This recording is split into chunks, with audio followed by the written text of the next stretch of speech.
Blog Talk Radio. Me chiamo Afurakanu, Afuraitkaitnut, Neye EGUA da, me dinde ojirafo, kwesi rane mpata Akan. Afamumai na maruka esipi mu ojirafo, ojiramai mu. Greetings to all Afurakani, Afuraitkaitnut people, meaning African Black people. Today is EGUA Day, Marketplace Day. My name is Ojirafo Kwesi Rane mpata Akan. Ojirafo of the Akan Nation in North America, within Ojiraman, the purified nation, Afurakani, Afuraitkaitnit people in the Western Hemisphere. Yet I say we thank you for tuning in to the broadcast once again. We are opening up the chat room right now. If you have a question or a comment and you're on the phone line, simply hit the number 1 so that we can see that your hand is raised. If you have a question or a comment and you are logging into the chat room, in order to comment in the chat room, you must have a username. Log in with the username. If you don't have a username, you can sign up for one quickly in Blog Talk, and therefore in that way we can connect with you in that fashion.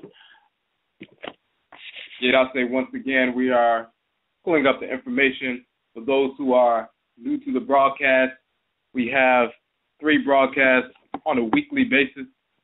On Joda, Monday nights, we have Akan Som, ancient, authentic Akan Ancestral Religion, and we deal specifically with the Akan expression of Ancestral Religion. Number 1, because we are Akan. Number 2, because of misinformation that is propagated regarding Akan culture and philosophy, cosmology, the nature of the Great Mother and Great Father, the Supreme Being, Inyamewa, Inyame, the nature of the Creator and Creatress, Inyakumpon and Inyakunton, the nature of the deities, the Abosom, the nature of the Nananom, the spiritually cultivated ancestresses and ancestors of our blood circles. So we go into detail about that kind of information, dealing with various aspects, various expressions of Akanto Nanasom. On Benada, Abinada, Tuesday nights, we have Ojira, which means purification. We deal with ancestral religion, not just the Akan expression, but ancestral religion in general, Nanasom in general.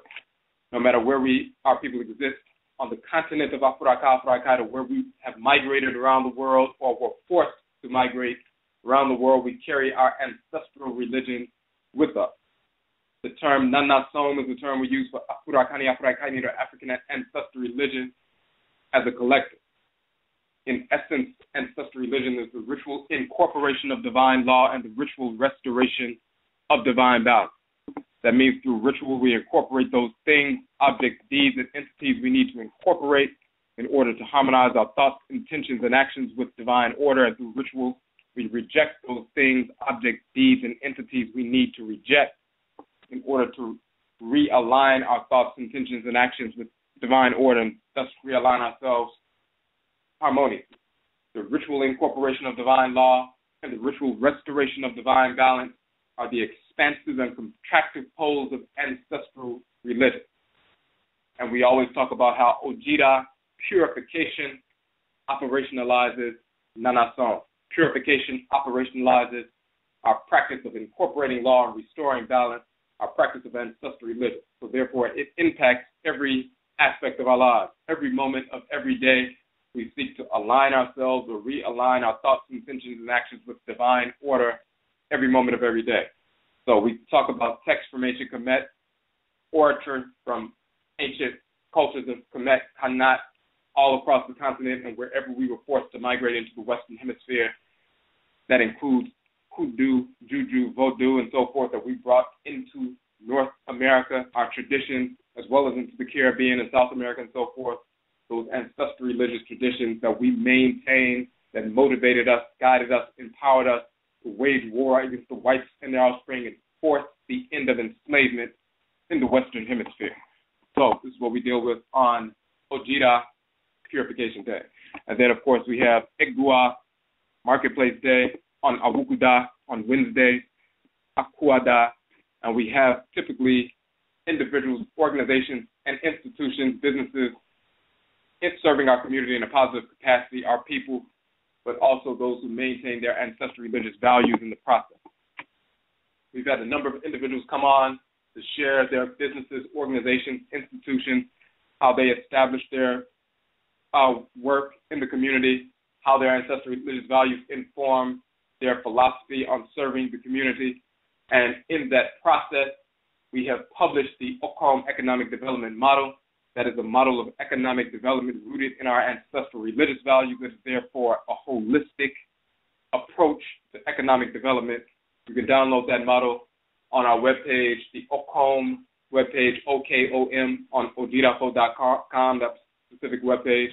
We also did a 4-part series on Blog Talk Radio examining that Akan Economic Development Model. You can download those videos as well. The archive, part of the process dealing with Akan and economic development, the strategy we use is to starve the beast and feed the pride. So that means that on a weekly basis, we make a determination on what funds we would have potentially wasted with the whites and their offspring, and then we starve the beast and feed the pride. We reallocate those funds from the white businesses directly to the business or organization or institution of the week. We are targeting one business, organization, or institution per week for 52 weeks as part of our Akan Economic Development Model operation. We do that because we want to flood that particular business, organization, or institution with capital at an optimal level. So therefore, when you starve the beast and feed the pride, you take the $10 you would have wasted at one of the white businesses throughout the course of a week, you starve that beast, Starbucks or Chipotle or McDonald's or CVS or Walmart or whatever businesses you would have wasted that $10 at, and you reallocate those funds directly to the business, organization, or institution of the week. When 1,000 of our people do that, that's a $10,000 infusion of capital into a black business in the course of 7 days. And of course, they're able to expand their products and services to us, expand their employment opportunities to our people, hire within inside the community, serve us at a greater capacity. It's all a win-win situation. If we do not engage that process, if we do not consciously engage the process of starving the beast and feeding the pride, that means we leave those funds by default with the white businesses, and therefore we are financing our own oppression. By default, we are leaving that $10,000 with these white businesses so they can support themselves and their families and so forth, as opposed to us utilizing those funds, returning those funds, and maintaining them in our community to build our people up. So when you go to the Akan Economic Development Model page, you'll see the list of businesses, organizations, and institutions that we have supported as a community. That's a growing list. So when you and we'll put the link in the chat room. Let me put that in there right now. So it's an ever-growing list, and that is the Akan page. Okay, that link is there. And also on EGUA Marketplace Day, we also deal with the cosmological foundation for our approaches to economic development, our approaches and commerce and collective, and cooperative economics and so forth. And what we want to deal with today is something along those lines. We do want to make an announcement for our AKONGUASUA conference that is coming up March 20th here in Washington, D.C. On March 20th from 11 a.m. to 7 p.m., the AKONGUASUA Afuraitkaitnut African Ancestral Religious Reversion Conference. We don't deal with religious conversion, which is transforming somebody into something, but we deal with religious reversion, where we're reverting back to our original pristine state, our original condition, our ancestrally inherited religious practices, born of the blood circles of our people, carried with us within our blood circles wherever we have migrated or were forced to migrate into the world, and in the world, including when we were forced through the Umusuo Ketie, the great perversity of the enslavement era, into the Western Hemisphere. And of course, those are the ancestral religious practices, traditions that empowered us and guided us to free ourselves from enslavement. So etchi means back, sign means return. Etchi sign is to return back to this Ancestral Religious Reversion. This conference is free and open to the Afurakani, Afuraitkaitnit community only. Of course, it's a free event. You can register for the conference on our etchi sign page. You see the link to that on the etchi sign page on our website. Etchi sign is spelled AKYISAN. So the etchi sign page on the website. You'll also see that coming up this week is the deadline for placing ads in our upcoming book, the Etchi Sign Nhomao, the Etchi Sign Journal. We'll be publishing the Etchi Sign Ancestral Religious Reversion Journal that'll be released prior to the conference, and it will be given away. That free book will be given away to everyone who attends. Of course, we did the same thing when we had our Hoodoo Nation Festival in October here in D.C. We gave a free copy of the book, the Hoodoo Nation Festival book or journal, to everyone for free, to everyone who came to the conference. We'll be doing the same thing with this particular conference. The deadline for submitting your JPEG files for your business, organization, institution, study group, or just your personal ad, deadline is this Saturday, February 13th. So when you look on the Etchi Sign page, you will see the front cover of the journal, the book. You'll also see the prices for taking out ads. It is an 8.5 by 11 full-size, magazine-size book, full color. One quarter-page ad is $25. A half-page ad is $35. A full-page ad is $50. And, of course, the ad will be in color. The book will be given away to everyone who attends. We will also have the ebook version of the book online, and it will be a free ebook download. And also we will also have the softcover version of the book available for people to purchase online after the conference as well. So therefore, when you place an ad, your information will be in the publication online perpetually. We've had over nearly 1.5 million hits on our website over the past 12 months, so you will have millions of people who are actually seeing your ads, seeing your business, and so forth. So if you would like to place an ad in the journal, you have just another couple of days to do so. So all of the information is on the Etchi Sign page. All right. So we just want to pull up some information. So give me 1 second. I have a specific link we'd like to pull up. So what we'd like to do in this particular broadcast, we call it the 191 Initiative, and it's based upon the 1791, in honor of and recognition of the 1791 Mina, quote-unquote, slave, but Mina Rebellion, conspiracy that took place in Louisiana. And so what we're doing is, typically what we have are 17 books. We published 17 books to date. And we have more books actually coming up. We've published 17 books to date. And all of them you will see on our website.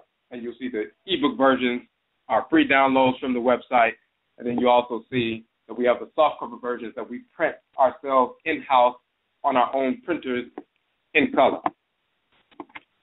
Our books range between $8 and $11, but then any order of 10 books or more is automatically 30% off. So when somebody orders 10 books or 11 or 12, or if they order the whole 17-book set, it's automatically 30% off.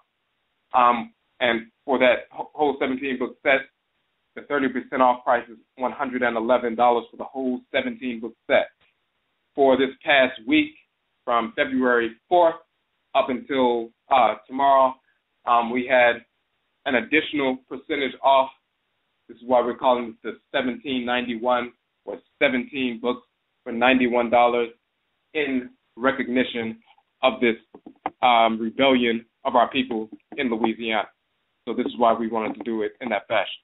Now, the way that it came up, and we mentioned this in one of the posts on the website, and hold on 1 second, we just want to make sure this link is up here, coming up properly. And again, for those who came in a little bit later, If you're on the phone line and you have a question or comment, simply hit the number 1 to raise your hand. If you are in the chat room, you want to interact in the chat room, you must log in as a user to interact in the chat room. Okay. All right, we're just pulling that up real quick. Okay, so the way that it came about is our Nsumafo directed us to utilize that specific number, that specific formula, that 1791, 17 books for $91. They wanted us to use that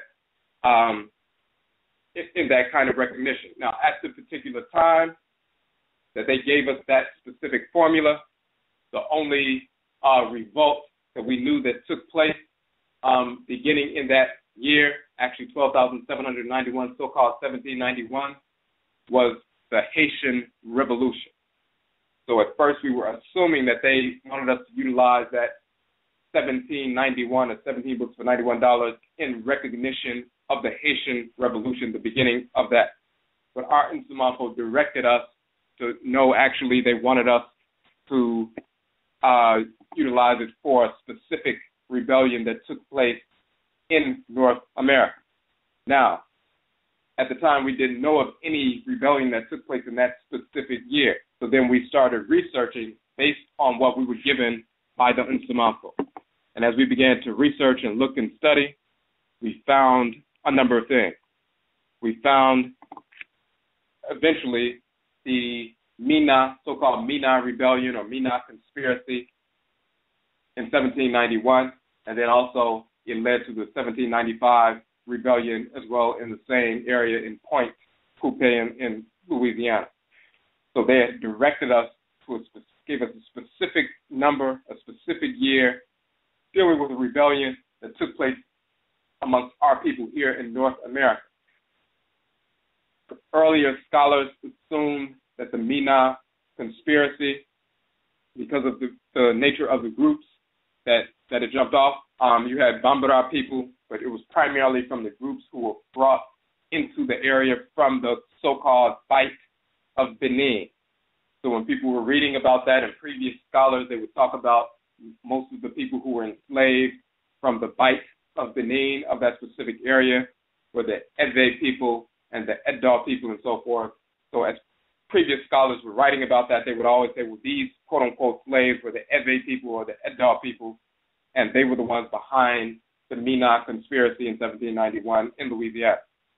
But then more recent scholarship came up, which we, of course, discovered this over a week ago, proving that in reality, it was Akan, Ga, Adangbe, as well as Ewe and Edo people who were part of that conspiracy. When they talk about the Mina people, the term Mina comes from, it's a corruption of the term El Mina, meaning the mines, which is a term that the Portuguese used for the region of West Afuraitkaitnut, where in the Akan region near Cape Coast and so forth, where they had the dungeons and so forth, and this is where many of our people were shipped off into enslavement in the Western Hemisphere.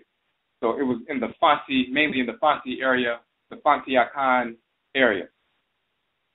Some of those people began to be referenced as the Mina people because they were from that region that was mislabeled the Mina region. So they began to become referenced in the text as the Mina people. Some of those Akan, as well as some of the Ga people, some of the Akan mainly migrated east from that region towards the borders of Togo, and they were referenced in the text, and sometimes they would even reference themselves as Mina people as well. So they were captured in the Bight of Benin and then some other people groups as well. So that title, Mina, became a catch-all title for everybody who was captured in that region. But it started off dealing with the people who were in the Fanti Akan region. So it's very similar. In that same region, you have the region of Koromanse.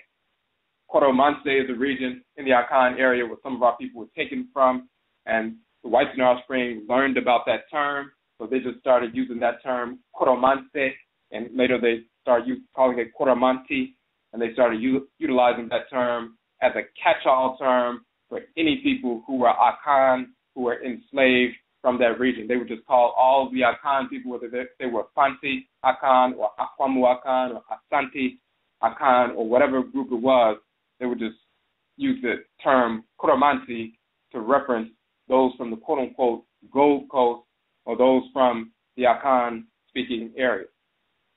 And so all throughout the Caribbean and also in North America, in the annals, in the quote-unquote histories written by the whites and their offspring, where they're talking about the logs and the ship logs and the logs of people who were enslaved and the numbers of people who were enslaved and what regions they came from, how many of them were enslaved, what year they were brought over, what places they were taken to.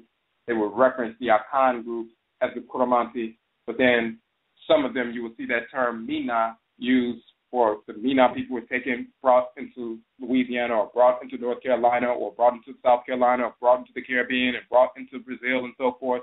And you'll see this term Mina, M-I-N-A, all over the place.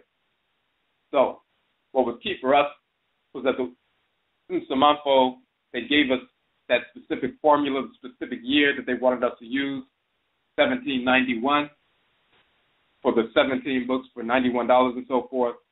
But it wasn't the Haitian Revolution they were referencing. They were referencing a rebellion, a conspiracy that was born in North America. It actually started a few months prior to the revolution in Haiti, which also started in 1791. But a few months prior to that, this rebellion, this conspiracy jumped off, and it was headed up by Akan and other groups. So they gave us a direct reference and a direct year to something that took place amongst our ethnic group right here in North America, something we were unaware of until they gave us the year, and then we began to study it, and then we found it. Get into some of the information. It's not a great deal of information written about the Mina Rebellion, and we have a couple of links dealing with that. In fact, let us pull up another one that's a little bit more direct.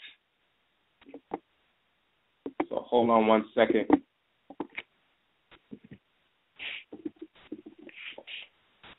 Give me 1 second. The one we had up it had some information, but we want to use something that we found a little bit earlier that we thought was a better look. Okay. So let's look at some of this information real quick. Now, there was the conspiracy in 1791, and then another one jumped off in 1795 in the same area. So let's get into part of it. In April of 1795, a number of the enslaved were arrested at Pointe Coupee for plotting to rise up and kill their so-called masters in order to abolish slavery. The conspiracy was organized from the state of Julien Poydras.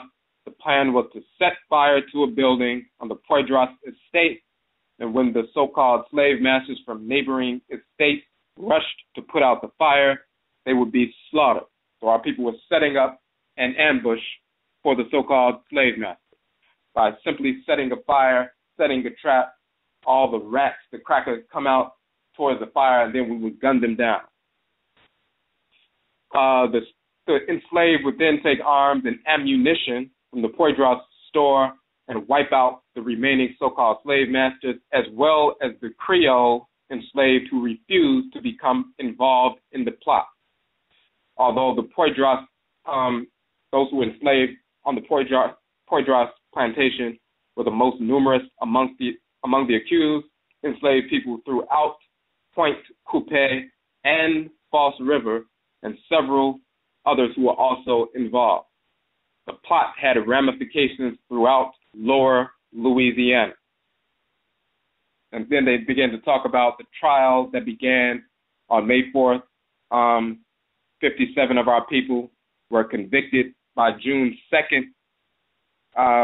23 of our people were hung. Their heads were cut off and nailed on the post at several places along the Mississippi River from New Orleans to Pointe Coupee.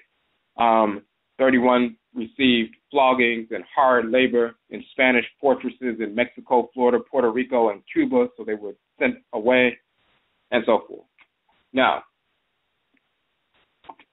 so this is the kind of rebellion that and what happens is, specifically when they talk about the 1791 conspiracy, there was some whites who died, some were, killed by our people, but the overriding theme and the most important aspect of it is, even though it didn't jump off in the fashion that we had initially planned it. It began on like July 8th, 1791. That was the planned date. They were going to meet at the river and so forth, but then something happened with the weather. But at the same time, there were some Negro enslaved who informed upon the people, informed the so-called white so-called masters about what was going to take place and let them know, master, they're about to revolt and they're going to kill you all. So you had Negroes trying to, head off this rebellion.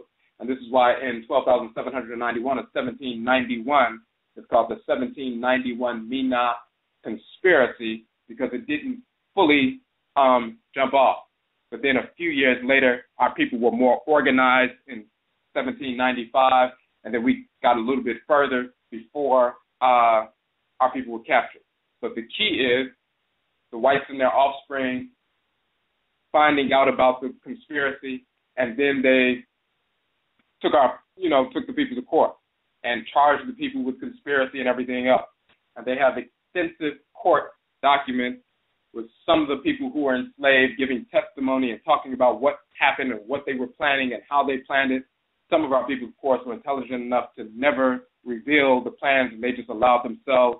They just went to their death never revealing the plan. And, of course, when they were killed, they knew that their spirits would return to the ancestral realm, return to their ancestral clans and so forth. But there were some who informed on what was taking place, how it was organized, how extensive the organization was. This is what struck fear in the hearts of the whites and their offspring, and it struck fear within the hearts of the whites and their offspring for decades following until the end of enslavement, because everywhere they looked after that point, they didn't know if the black person that was working on that plantation next to them was actually just waiting for the moment that they can slit their throat. They didn't realize that this conspiracy was taking place. It's very similar to the organization of the rebellion of Pointe Coupee, who had organized thousands of our people, over 9,000 of our people, to revolt against the whites and their offspring in South Carolina. Now, even though it didn't fully jump off because they were actually informed upon, and there was a battle and so forth, but some people were captured, the key was that the whites and their offspring were fearful for every moment of their lives, every day of their lives, every night, every moment, because they were trying to figure out how to keep organized, and that group organized over 9,000 people while they were working on plantations or working in forages and so forth and distilleries. The whites and their offspring didn't realize that these people were keeping this secret. They had the people working next to them every day, enslaved and working next to them every day, and didn't know that they were one day away from getting slaughtered by the blacks. It was these kinds of organizations, those that actually jumped off where we killed the whites and their offspring, for example, the Okufo Yao Nat Turner Rebellion, as well as those that were organized that didn't fully come off, like the 1791 Mina Rebellion. Conspiracy didn't totally come off. However, it made them fearful. It forced them into the position that they were going to have to accept abolition, accept emancipation. And, of course, we dealt with the Gullah Wars, which included Afurakanu, Afuraitkaitnut from the Gola and Kisi people in Sierra Leone and Liberia, as well as the Bambara people in the Senegambia region, Akan and Ebe and Yoruba and Igbo and other groups, all collectively being referred to as the Gullah people, them waging a war against the United States Army, killing over 1,600 soldiers within a couple of years during that war. They were never drugged back into enslavement. They were fighting against the United States government for over 50 years, were never forced back into enslavement. That Gullah War, and the Gullah Wars themselves forced the Civil War and forced the end of emancipation, the end of enslavement, forced emancipation, forced abolition. So those wars that actually were successful as far as of killing the whites and their offspring, those revolts that were successful with regard to us killing the whites and their offspring, like the revolt of Okunfo Yao, Nat Turner, and so forth, as well as those who escaped and set up their own independent nations, as in Dismal Swamp, or escaped to the north, like Nana Abina Araminta, so-called Harriet Tubman, as well as the conspiracies of these rebellions. All of these things together forced the whites and their offspring to recognize that they would not be able to continue the enslavement process, because if they did or sought to do so, they realized that we would either exterminate them or we would simply take over. And they feared that we would enslave them or simply exterminate all of them. So they were forced into the position that we have to end enslavement because the blacks are ending enslavement. And they moved towards repatriation, and they set up the American Colonization Society and so forth, and set up Liberia and Sierra Leone and these different things. Repatriation to try to send as many of our people away from America as possible. And then they began to establish a so-called freedom, but then beginning to try to re-enslave our people within that quote-unquote freedom as well. And that re-enslavement is sharecropping and so forth, and later Jim Crow laws and these different things. And then, of course, some of our people left those quote-unquote plantations who escaped from the South and migrated up north to reestablish themselves. And many of our people migrated west and established independent black towns. And there are over 200 independent black towns established by our people where we became independent, sovereign, basically nations, building for ourselves, making our own clothes, growing our own food, procuring our own medicine and so forth, and defending ourselves all the way through up into the so-called 1900s. And you have a couple of those black towns that still exist today, so in different parts of the country. So these are the various things that took place. So what we want to do, and the reason that we had this recognition, in 1791, we want to talk about the significance of the 17 publications in that regard. We want to talk about the significance of those 17 publications in the context of rebellion, in the context of conspiracy, in the context of how we transform the minds of our people so they can rise up and engage in revolution and resolution. When you look at the 1791 Mina Conspiracy, you will in the manner in which our people were enslaved in Louisiana as opposed to, say, in Mississippi or Alabama and certain other plantations. In many other places, some of our people were separated. The different ethnic groups were separated immediately, sent to different plantations, so no groups who could speak the same language were placed together. Families were separated and so forth. In the Louisiana region, in Pointe Coupee and other places, they did it differently. They grouped the different groups together. So Akan-speaking people, they were grouped together on plantations. Ebe-speaking people, they were grouped together on plantations. And one of the reasons they did that is because they felt like if people could speak and communicate and live with one another and know each other and so forth, they might get a better product.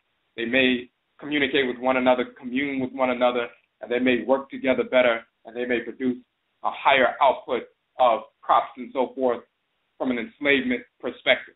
That's what some of the whites in our spring believed. They felt like they would more likely accept their lot and try to carve out an existence as a family within this new condition called enslavement, as opposed to if they were separated and scattered and they didn't have anything to lose and they would rather commit suicide or try to kill the slave master. So they had different reasons for the ones, outside of Louisiana as well as the ones within Louisiana about why they felt like they should group the slaves, enslave, or separate the enslaved as far as ethnic group is concerned.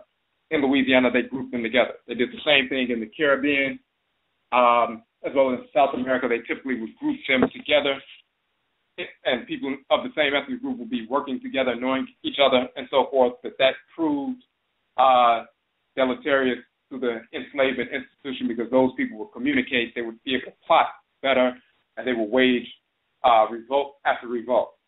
So they were able to communicate in that fashion. And that's true of the so-called Mina Rebellion. The Akan-speaking people and the Ga people in Adangbe and Ebe, they would communicate with one another, and it was easier for them to organize and plot and so forth early on. Now, when we talk about our 17 books, that's part of the reason, one of the major reasons that we publish this information. It is to organize our people. It is to give the kind of information that will empower us, help us to purify and purge out self-destructive thoughts, intentions, and actions, realign us with order. And when we talk about realigning ourselves with order, that means we're realigning ourselves with divine law, love, and divine hate, the two poles of divine order. And when you're talking about divine hate, the rejection of this order for the maintenance of the integrity of divine order, you're also talking about intelligence. And then our ancestral religious practices and culture and cosmology, Nyansa, or divine wisdom, intelligence, is governed by the male divinity Tuhuti, called Brechirihunuate and Akan, and the female divinity of wisdom, Sesha. She's called Abrewa and Akan. They govern the expansive and contractive poles of wisdom, Nyansa. The expansive pole of wisdom is revolution, and the contractive pole of wisdom is resolution. So when we talk about revolution and resolution being the poles of divine wisdom and intelligence, that's all that intelligence or wisdom is. It is revolution and resolution. That's what wisdom is.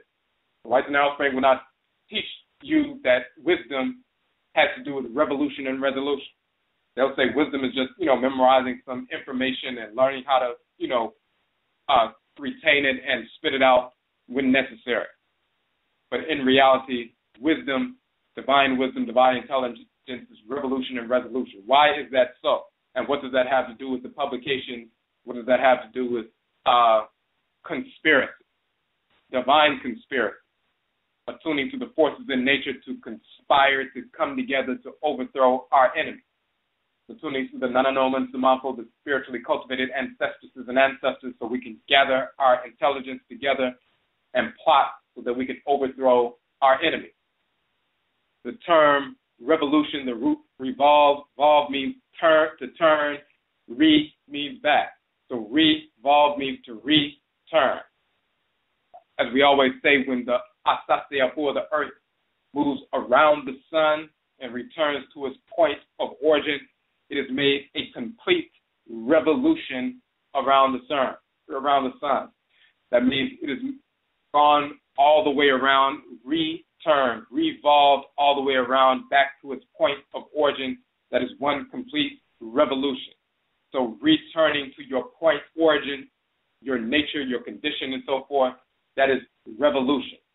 And then when Earth, through revolution and the revolution of the planet itself on its axis, and as well as around the sun, wields its energy and transmits its energy through the various seasons and the positions of the earth and how that affects the different parts of the earth, how the energy is distributed throughout the earth, just like a jet stream moving around the earth or revolving around the earth and so forth, as the earth is revolving around its axis and also revolving around the sun and so forth. As it's wielding that energy through revolution, it brings a complete resolution.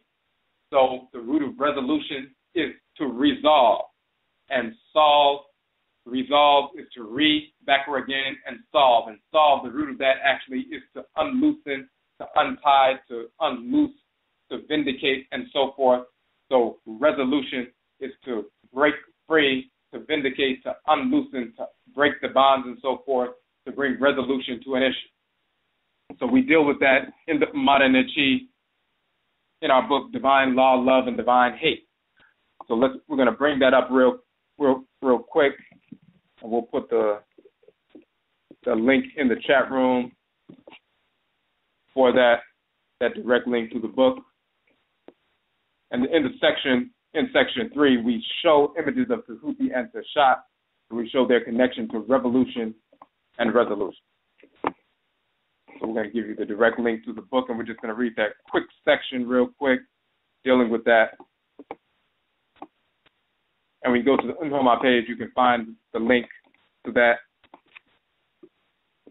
And we just put it in the chat room.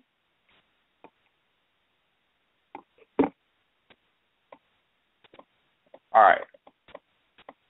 So when you go down to page, it's beginning on page 26.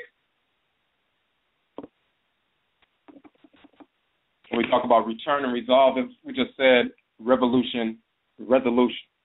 So when we talk about term san, as we said, it's EGUA, meaning to return, as in the term sankoba, meaning to return. We utilize the term san, nesan, return, and resolve, talking about revolution and resolution. Now, on page 26, that's the section. So a revolution, we say, is a complete return. We talked about a return back. We're talking about returning to our original nature, original condition. Then we talk about, if you go down to page 27, scroll down to page 27, then we say resolution is a complete rectification. The word is composed of re, meaning backward again, and the root solve, meaning to loosen, to unravel.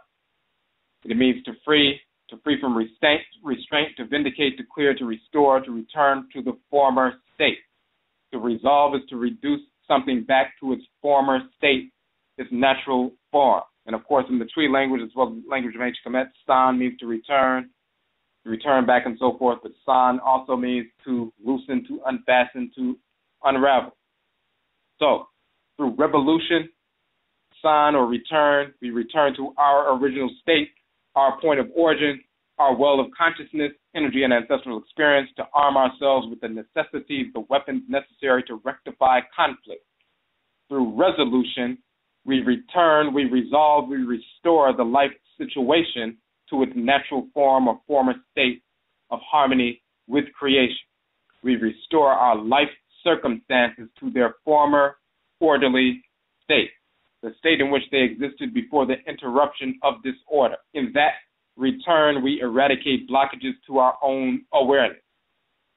In that resolve, we eradicate impediments, people, or situations to our ability to execute our divine function in creation, our unkra and enkrabia. The expansive nature of san, or to return, revolution, is to return to or express our essence. The contractive nature of sign or resolve, to restore, is to impress our essence. We return to reclaim who we are and how we are designed to function, how we should or must function. We resolve by impressing or imprinting that knowledge upon our life condition, our present circumstance. We return through revolution to retrieve the template for proper living, and we resolve through resolution by taking that template and impressing or imprinting it upon the current situation, thereby stamping out the disorder and restoring order. Revolution is the expression of wisdom, intelligence. Resolution is the impression of wisdom, intelligence. Through revolution, we revolt. We express our disdain for disorder by challenging it. Through resolution, we resolve. We impress our disdain for disorder by eradicating it. When we challenge relentlessly without compromise. When we eradicate completely without exception. So that's what we're talking about, the expansive and contractive poles of wisdom, of Inyansa, governed by Tahuti and Seshat. And we see images of Tahuti and Seshat, and Tahuti is holding the enemy by ropes around their necks and arms and so forth, so that Heru Behudet and Heru, the son of Asar and Aset, can stab the enemy to death, kill the enemy and so forth. And then we show the titles of Tahuti and Seshat as Tek, and Teki also means to unravel, to resolve and so forth. It also means to attack, to wage war, all these different things, to slaughter, to challenge, to return back, to wage war again. So these are titles of Tahuti and Sashana. We go into some detailed information about that in the publication, Part 3 of Imaninechi, Divine Law, Love, and Divine Hate. So we just wanted to touch on that. So when we're talking about this information, these 17 books is based on Nyansa, Divine Wisdom, Revolution, and Resolution. As you look at the different publications that we have and you assess the information, you will see it's all based on that. The manner in which we put the information out, the viewpoint from which we put the information out, every book that we publish, every article we publish is a strike against our enemies, the whites and their offspring, their pseudo-culture and pseudo-fake religion.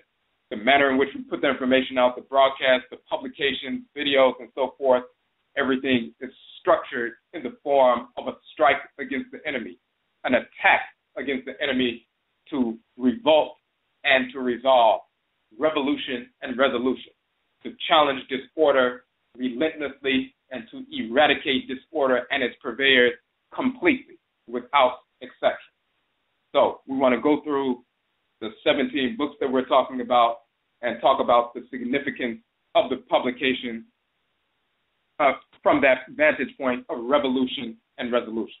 And again, for those who came in a little bit later, we're dealing with the 1791 Mina Conspiracy and how through that conspiracy it struck fear into the hearts of the whites and their offspring, so much so that they were forced to accept abolition, forced to accept emancipation, because they knew that if they did not, we would end up massacring all of them. So we forced their hand. We forced the end of enslavement, forced them to embrace abolition as well as repatriation.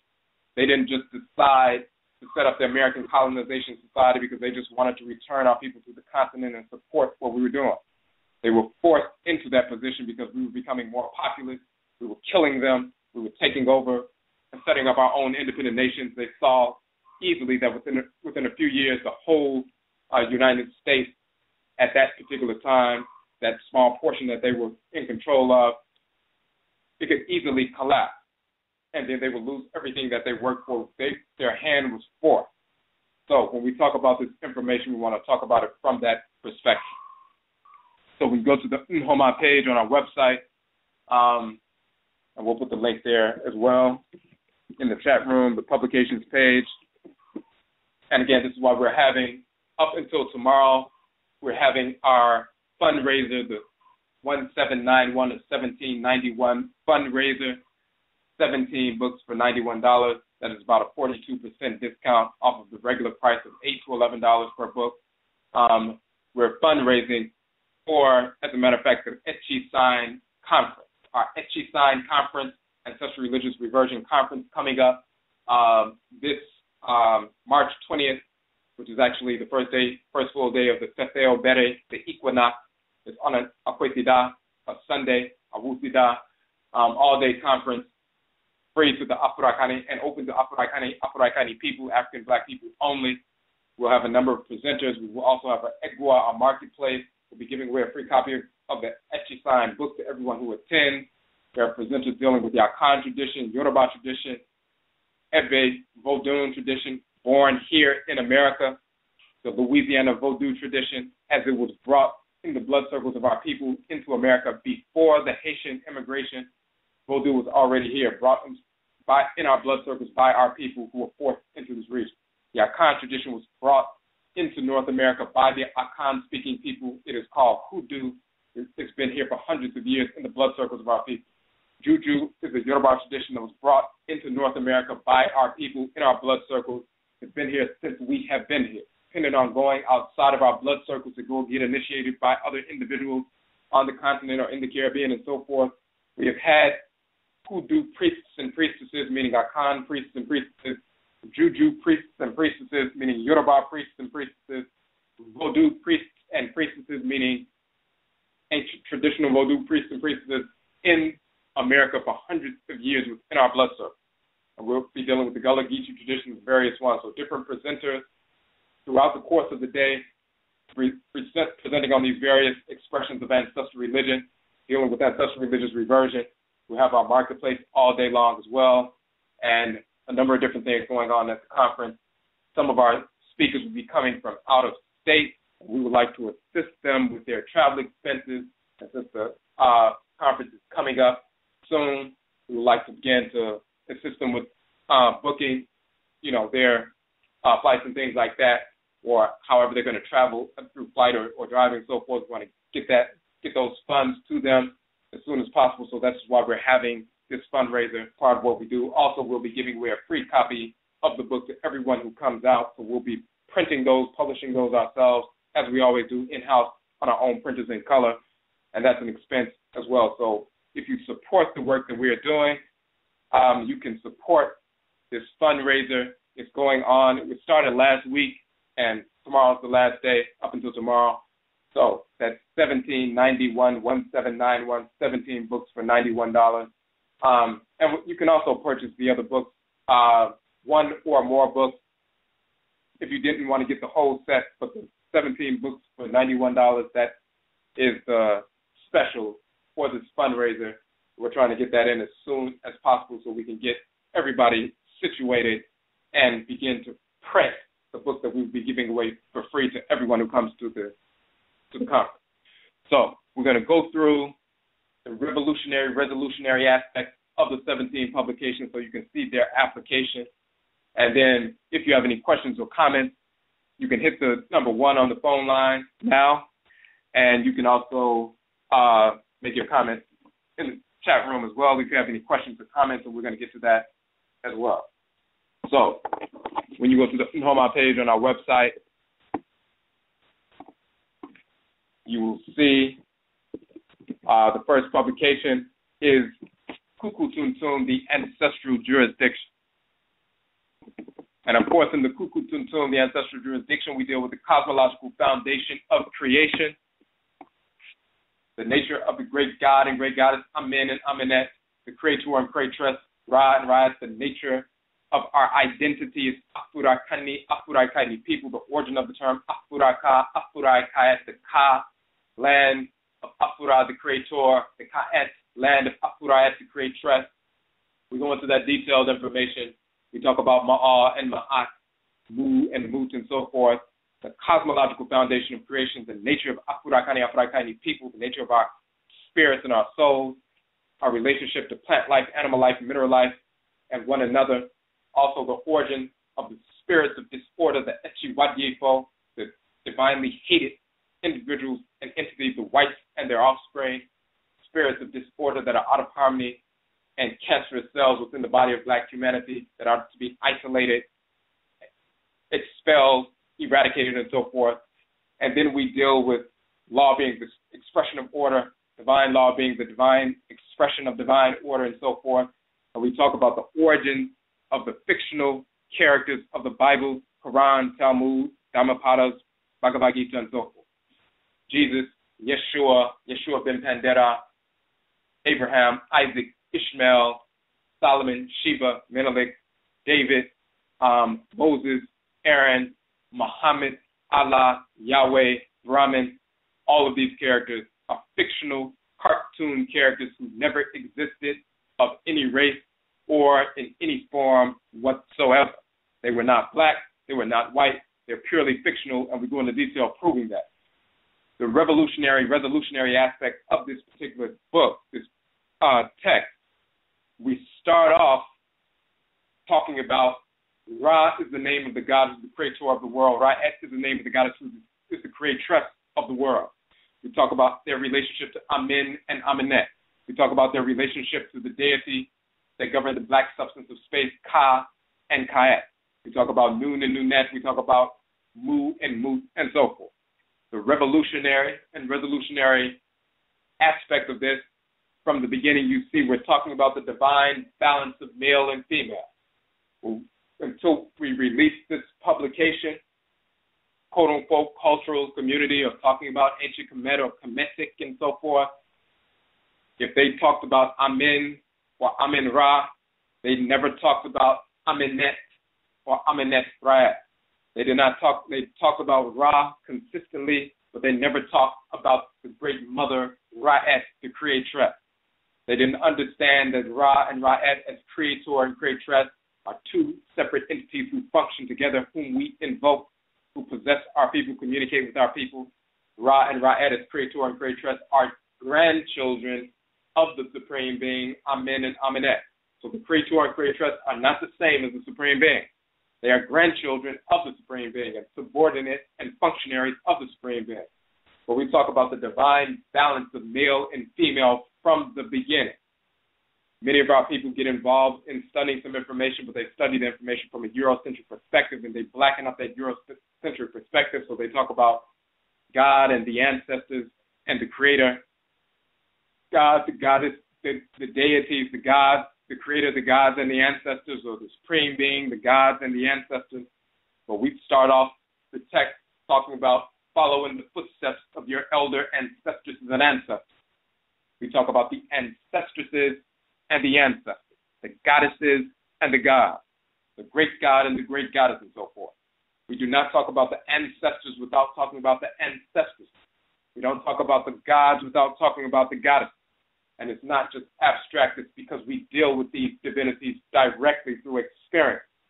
We don't talk about the god or goddess Ma'at without talking about the god Ma'al. And we show exactly who he is and how he functions in creation and still communicates directly with our people.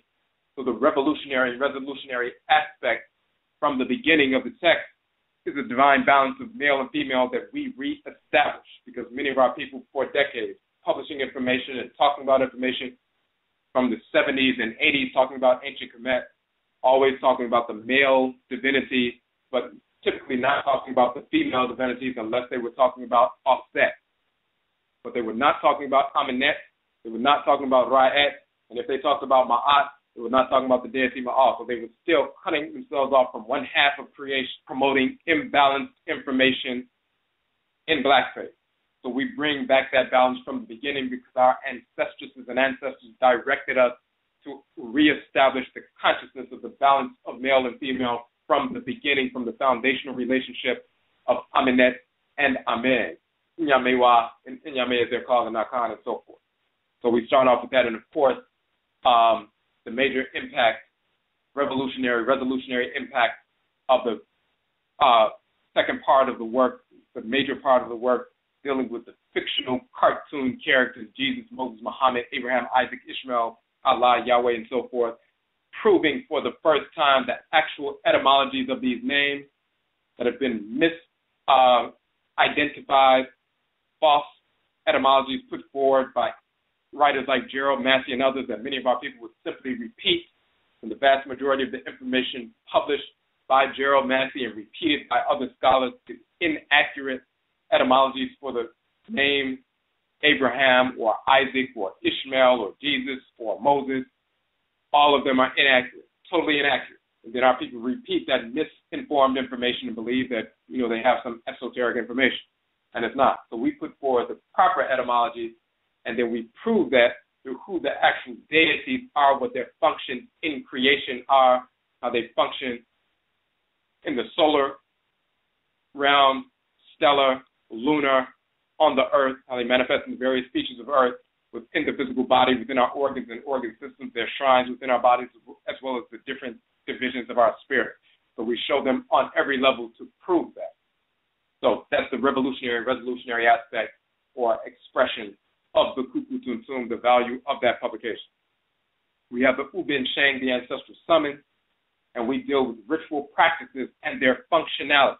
Ritual song, ritual dance, ritual prayer, idol worship, nature worship, ancestral worship, deity worship, spirit possession, spirit communication, talismans, amulets, shrines, ancestral communication, deity communication, oracles, all these different things that we engage in.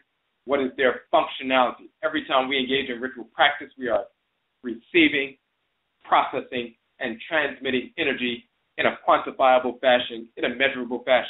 We do not engage in ritual practice that is purely symbolic, symbol without substance.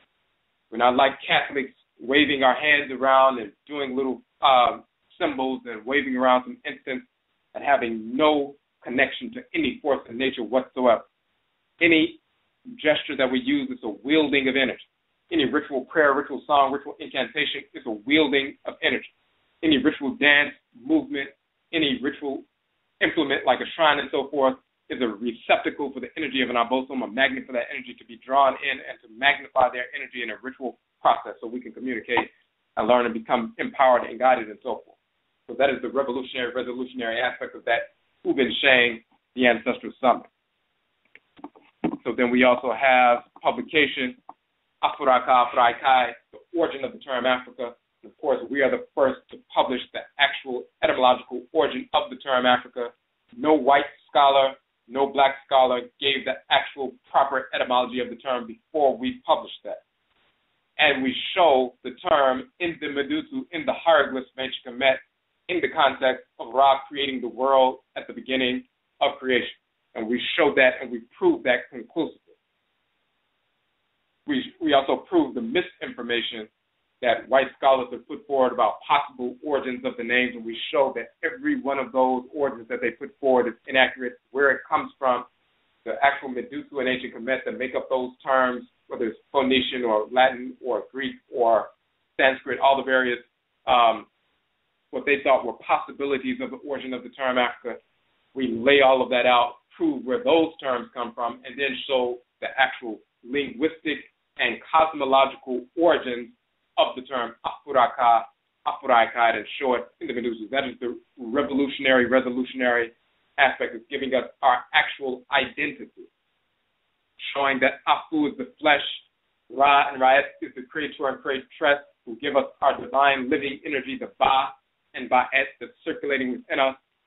Ka and Ka'et means raised land, hill, mountain, which is key, which none of the previous scholars recognized, that first raised land, the primordial mound, but then Ka and Ka'et also mean soul, divine consciousness as well. But the key is, first and foremost, in this context, meaning land, the first landmass that was raised up above the surface of the water at the beginning of creation by Ra and Ra'et to create the world.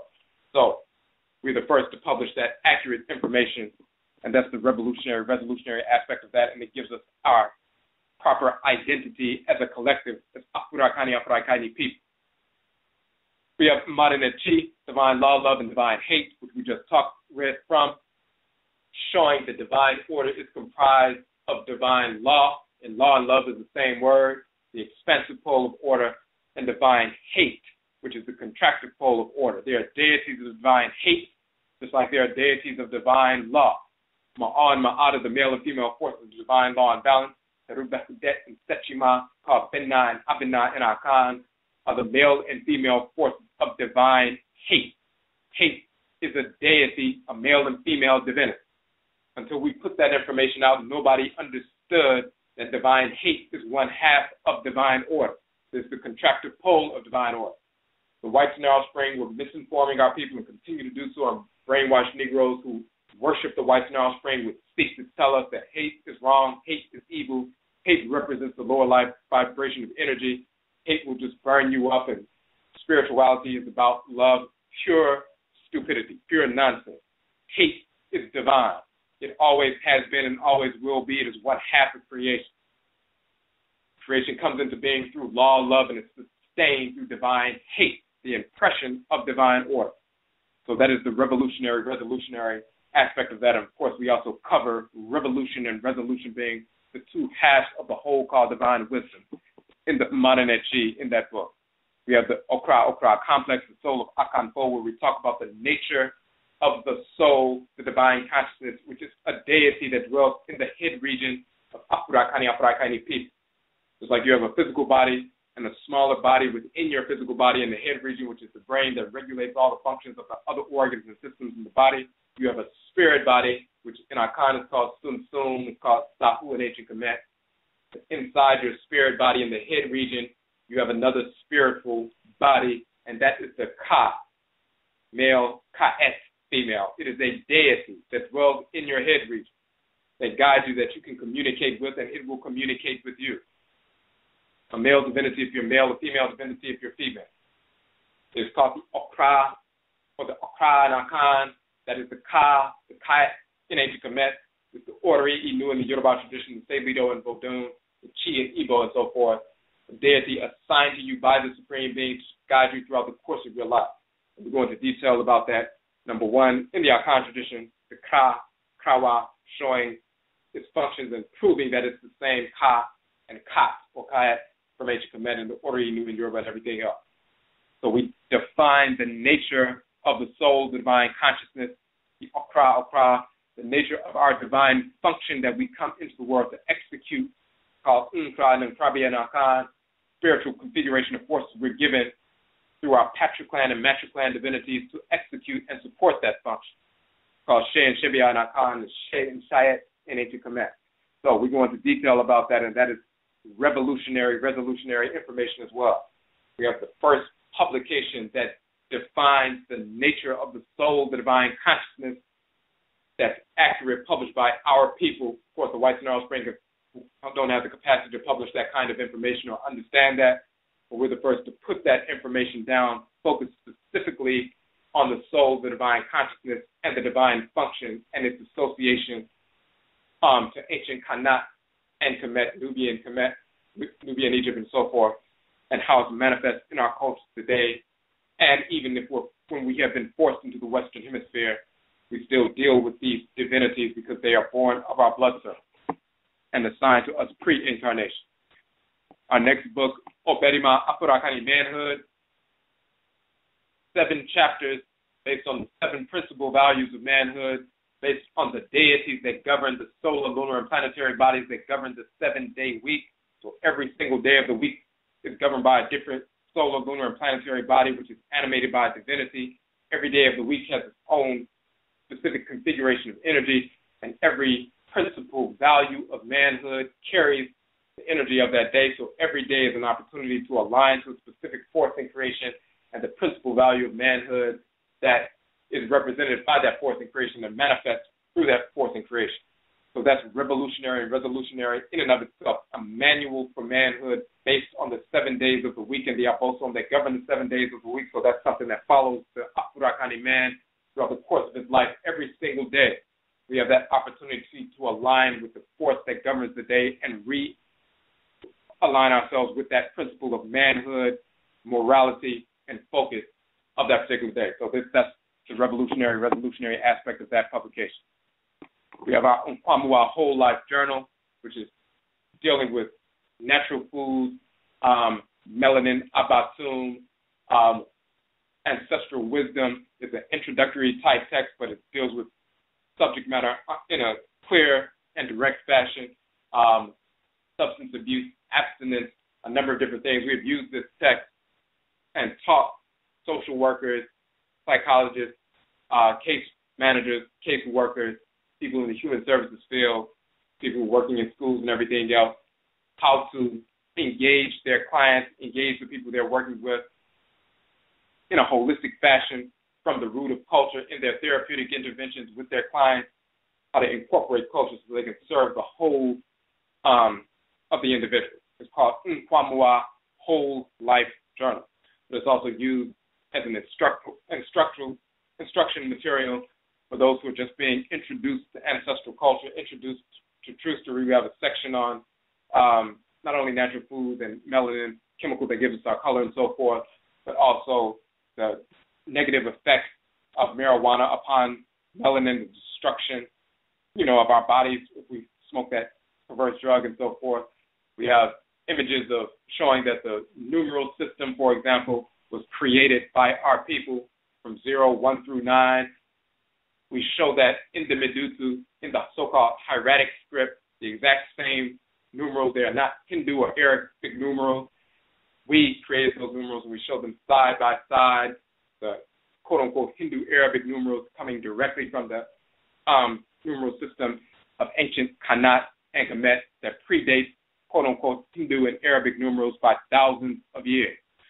We show, for example, the queen mother, wife of Mentuhotep, getting her hair twisted, just like we twist our hair today, getting her hair twisted over 4,000 years ago, a queen in ancient Kemet. We show a number of different things. It's 6 sections of this particular publication dealing with different aspects of our culture, trustery, identity, values, morality, and so forth. Introductory text that anybody can begin to study, even if they've never been introduced to culture at all. So we deal with that. We have our book, Who Do People? Afurakanu, Afuraitkaitnut in North America, Akan, custodians of Hoodoo from ancient Hoodoo Ndunu land, Hanit Dubia, proving that the term, as we said earlier, Hoodoo comes from the Akan term, Undu, dealing with root work, root medicine, conjure, and so forth. But it also goes back to ancient Kanat, Nubia, which is called the Undu land, and the people called the Undu people. And the term Undu meaning root medicine from roots, plants, trees, and so forth, also meaning to conjure spirits, ritual offerings, shrines, and so forth, used in context, the same word, used in the same context in ancient Kanat and Kemet, used in West Afuraitkaitnut amongst the Akan people, and continued in North America by the Akan people in North America today. We continue to call our practice Undu or Hoodoo, meaning the exact same thing, unbroken for thousands of years. The revolutionary aspect of that. We have our book, More Means Dead, proving that the term more literally means dead. It means dead physically, as in dead people. It also means dead spiritually and socially, meaning slave, servant, vassal, afflicted, wretched, and so forth. So fools who erroneously refer to themselves as Moors because they're enslaved by the whites and their offspring and are seeking to embrace that foolish pseudo practice and pseudo identity. We prove conclusively and irrefutably that more means dead. It means dead physically as well as spiritually and socially.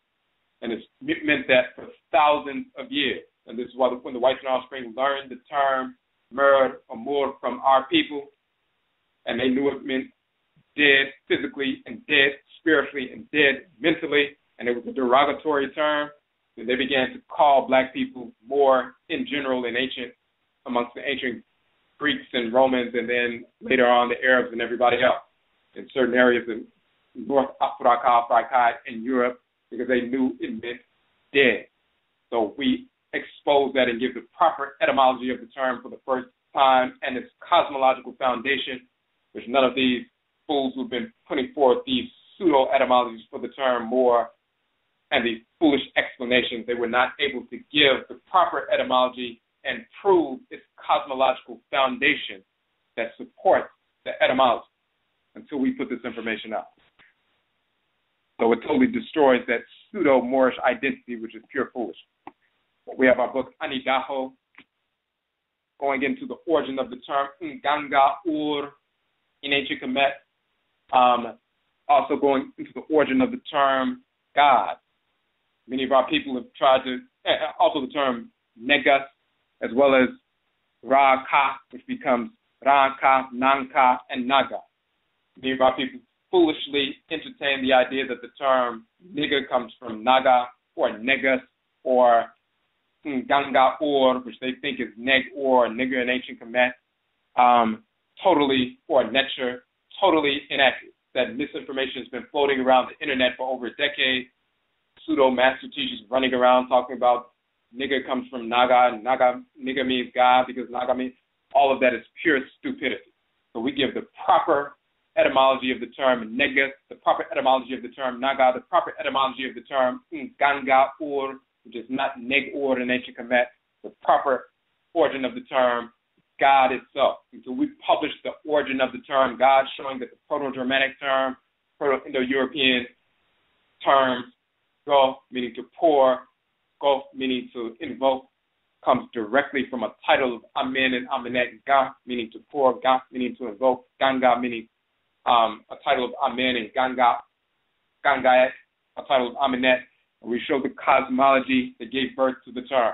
Until we published that information, no white scholar or black scholar understood the origin of the term God. They didn't understand why the Proto-Indo-European pseudo-root to pour, Ga, and to invoke Ga, what that meant and where did it come from.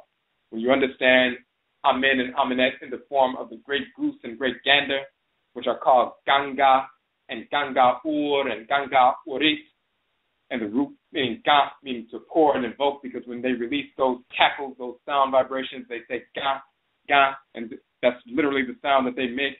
That's the invocation, but it's also the pouring out of energy that creates the black substance of space, which will later give birth to the planets, sun, moon, and stars. We go through all of that information cosmologically. We also go into the origin of the term Negus, coming from Ngatsu in ancient Kemet, Nobody had that etymology until we put that forward. The same thing with actually the origin of the term Naga, which does not originate in India. It's a title of Ra. He's called Ra-Ka in the Book of the Cow of Heaven. Ra-Ka becomes Ra-Ka, Da-Ka, Nanka, and later Naga in India. But it's Ra-Aka. It is not nigger. That's pure stupidity. So we are not niggers. We are not niggas and so forth. We're not any of that. That's pure ignorance. Whites and their offspring promoting these terms, and some of our people thinking that the term Negro is rooted in these terms. We also give the proper origin of the term Negro. That goes back to the Proto-Indo-European root nik, nikku, but that term nikku, meaning to lack, afflicted, negative, and so forth, goes back to ancient Kemet, nik, and nikal, meaning foes or enemies who are crushed or beaten to death. That's the same term. And that's what it means. That's why Negro and Necro means dead and so forth. So we go into all of that information. And we're the first, of course, to give that proper etymology as well. We have our book, Kokobo, different texts from ancient Kemet, proving that dissexuality, homosexuality was never accepted in ancient Kemet, destroying the misinformation put forward by the whites and their offspring, where they take about 7 references from the text of Kemet over thousands of years and try to say these references represent the acceptance of dissexuality, homosexuality. We take those exact texts that they talk about and prove irrefutably that those texts not only do not support dissexuality, but they actually repudiate dissexuality, including the divine prohibition against dissexuality, homosexuality in the Runu Pert Emheru, the so-called Book of the Dead, misnomer Book of the Dead. So we go into detail about that, those various different articles there. In Yonkompon and in Yonkonton, Ra and Raed, we prove that the Akan deities in Yonkompon and Yonkonton are Ra and Raed from ancient Kemet. We go into detail about that. Our book, Odumankoma, Fidriampong, we prove that Odumankoma and Akan is Atumu Kopa or Atem Kepra, the deity Atem, and Fidriampong and Akan is the deity Cherera, which is another title of Kepra. Atem and Kepra are 2 different deities. They work together. They function as functionaries of Ra and Raed, and we show that information. Origin of the term yoga, karakasa, the origin and nature of the chakra, proving that Ankh is the origin of the term yonk. Yonk in ancient, in the Proto-European dialect, yonk, yunek, and yonk, meaning to yoke, to unite. When you look in English, yoke, you go back to the Proto-European language phylum, they'll have yunk, meaning, of course, yoking, to unite and so forth. Yonk, that comes from Ankh or yonk in ancient Kemet, and it's the Ankh meaning life, but the key is one of the spellings of the term Ankh, which the whites and offspring will later pronounce yonk. One of the spellings of that is the goat, and you see the goat, the domesticated animal, with an ankh around its neck in the form of a yoke, because the ankh is the yonk, or the so-called yoke, that unites the ba and the ka, the energy within the body and so forth. It is a unifying principle. It's a yoking principle and so forth. So we prove that etymologically and cosmologically, and we also show that the Ankua, the Akua doll in our Akan culture, so-called fertility doll, is the same Ankh of ancient Kemet. We go into detail about that. Kara Kasa, the origin and nature of the chakra, the term Kara in ancient Kemet. Anything round, circular, or cylinder, we show that in the Medusa. This is where Kakara comes from in Sanskrit, talking about a circle or a wheel. And we go into detail about that and show where the 7 Kara, the 7 Karu, the 7 so-called chakras are mentioned in the text of ancient Kemet, in the cosmology, thousands of years before the so-called Hindus even exist, and before they're talking about a truncated version of that in their pseudo-religious text. And we show these for the first time, and we prove the etymology of the term. Many of these people talking about yoga, talking about chakras, talking about enlightenment and spirituality, and been teaching that for years and writing about it for decades and so forth. Somehow it didn't lead them to the quote-unquote enlightenment that the term kara is not Sanskrit. It actually can be found in the Medusa of Kemet, and we reproduce those glyphs so people can see.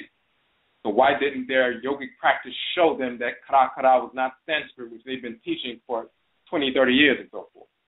Or writing, 40, 50, 70, 100 books about Egyptian yoga and so forth and don't understand where the terms come from because they don't know what they're talking about. So we proved that information and exposed misinformation. We have our publication, Patah Sasatem, which is an educational curriculum for youth as well as adults. It's a 7-tiered curriculum designed to be implemented within 7 sessions of 40 minutes, whether you do it 7 days in a row or 7 weeks in a row, or when you're working with youth or working with adults as well, introducing people to culture in a systematic fashion, an introductory fashion, but dealing with identity, Afuraitkai, dealing with melanin, Abatum, dealing with divine law, love, and divine hate, the nature of our functioning creation, dealing with the 7-stage decision-making process rooted in our ancestral culture in the 7 days of the week and so forth, dealing with ethics and so forth, a number of different things, a 7-stage curriculum to begin to implement this with our people, incorporate culture in an introductory but rooted fashion to youth as well as adults. We have individuals who have been using this curriculum as part of their Afurakani, Afuraitkaitnut, African-centered homeschool curriculums, as well as just African-centered schools in different parts of the country, and people utilizing it when they're, working with clients, working with youth in various different settings, even within themselves, building themselves up, purifying themselves spiritually from a rooted perspective. We have our book, Mate Masiye, The Ancestorhood of Nana Yah, where we take 7 Adangbe symbols that represent ethical existence and show what they deal with and show them in connection with the thoughts and formulations of Dr. Bobby E. Wright, Black nationalist psychologist, who wrote the Psychopathic Racial Personality and so forth. So we show that information, but we show that ancient wisdom, how it's connected to the wisdom of our people right here in North America as we, lay out these principles, dealing with ethics, ancient ethical foundation. And then we, of course, have the Hoodoo Mind, Hoodoo Nation Festival Journal. As we talked about earlier, we published our journal when we had our first annual Hoodoo Mind, which means Hoodoo Nation Festival, restoring the Hoodoo tradition, the Akan tradition in North America on firm ritual and cosmological foundation, cultural foundations born of the blood circles of our people, showing its connection to ancient Kanat, Nubia, to West Afuraitkai amongst the Akan people, and into North America. And we published a journal that has a number of different articles on Akan culture, on the spirit-genetic inheritance of Akan people from ancient Kanat, the Y chromosomal haplogroups, DNA, and so forth, showing that connection from ancient Kanat, Nubia, to West Africa, to North America, and so forth. We talk about the Akuaba doll that we were able to acquire, an Akuaba doll that was found in Virginia in the 1700s and so forth, and we were able to reclaim that ancient artifact of our people, and it's part of our shrine now amongst Ojida Mind, the purified nation, Afurakani, Afuraitkaitnut people in the Western Hemisphere. We have a number of articles, and then we also have the business directory in the back of businesses, organizations, and institutions. People took out ads in the journal and so forth, and that's what's in the Hoodoo Mind Journal. So those are the 17 books that we're talking about. Those 17 books are the ones that you will be receiving as part of this 1791 or 1791, 17 books for $91. This sale that we've had, which is in the form of a fundraiser since last week up until tomorrow. So if you would like to order your 17 books for $91, you can, and which is assisting us in our fundraising efforts for our upcoming conference. As we talked about, you can go now to the page, the Nhoma page. We have a special button for that, and it will be there up until tomorrow. We'll take it down tomorrow. But that special button, you just click it. It says special 17 books for $91. Click that, and then it's automatic. And, of course, we do ship internationally as well as domestic. All right, so we're going to take a couple of calls we see on the phone line.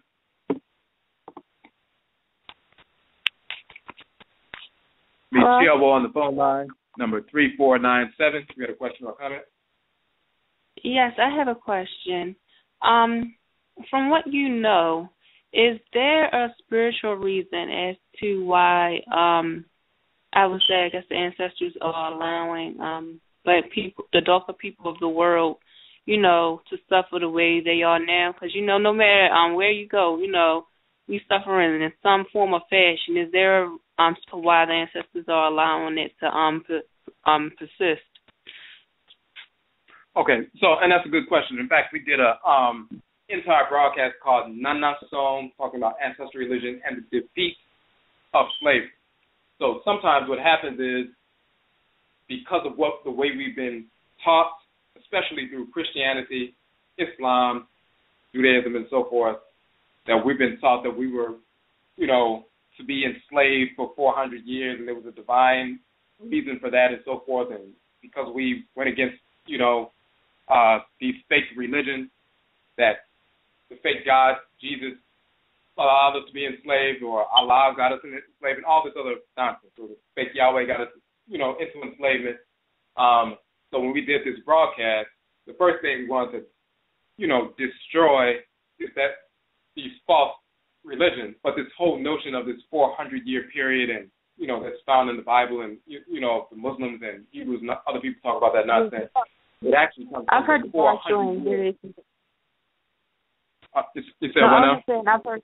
I've heard about the doctrine when they said that we were slaves because we were the accursed sheep of Ham, and because he disobeyed God, and we're descendants, that's why we're suffering and stuff. They used to actually teach that in the the church and stuff. So yeah, I'm familiar with that. Right. So that misinformation, we destroy all of that. We show that whole 400-year period, they stole that from the 400-year stele in ancient Kemet. And that had to do with the establishment of a specific administration of priesthood and priesthood in ancient Kemet, and they were commemorating that in the 400-year stele. It had to do with the people who were following the deity Set and so forth. And they took that information and applied it and said it was a 400-year period, which actually did not exist. Then we go into the actual truth story to prove that this whole notion of, or we divinely cursed, which is totally inaccurate. If you look at what happened when the whites and offspring showed up in West Afuraitkaitnut in the late 1400s, and then if you look all over West Afuraitkaitnut, West Africa, the whites and offspring do not begin to take control of those regions until the late 1800s, into the 1880s, 1890s, and some in the 1900s. So they were there before enslavement began. They were there during the period of enslavement, and when enslavement was over in 1863 or whatever, and afterwards, they were there, but they still had not taken control. When you look at the Berlin Conference of 1884 and 1885, when they began to decide they were going to carve up different parts of the continent, the different European quote-unquote powers, that was after enslavement was over. So the pre-enslavement, during the entire period, and afterwards, all those nations in western central Afuraitkaitnut were free. So the whites and offspring were not enslaving people for 400 years. They were not in control. They took control in the late 1800s, early 1900s, and by the 1950s, we began to have revolutionary movements, and Sudan was first, and then Ghana was second, and then the various groups started freeing themselves and gaining their independence in the 60s and 70s and so forth. And finally, in the 80s, when all the different groups, nations freed themselves. So whites and offspring were in control politically for about 60 years on the continent. In addition to that, you have what is called the Barbary Coast slave trade. The Barbary Coast slave trade happened between the 16th and the 19th centuries, just like here in the West. The so-called slave trade lasted between the 16th and the 19th century. While millions of us were enslaved in the West during the 16th and 19th centuries, during the exact same period, there were millions of white Christians being enslaved by black Muslims as well as white Arab Muslims throughout the Mediterranean and North Afuraitkaitnut during the Barbary Coast slave trade. They were invading the villages of southern Europe and different parts of Europe, capturing whole villages of white Christians and enslaving them for hundreds of years. So if it was the case that because we turned away from Jesus, enslaved for 300 plus years, then why is it that white Christians were enslaved by blacks who were not Christians for the exact same time period, and it was millions of them that were enslaved, over 4 million. So we destroyed that whole foolish idea.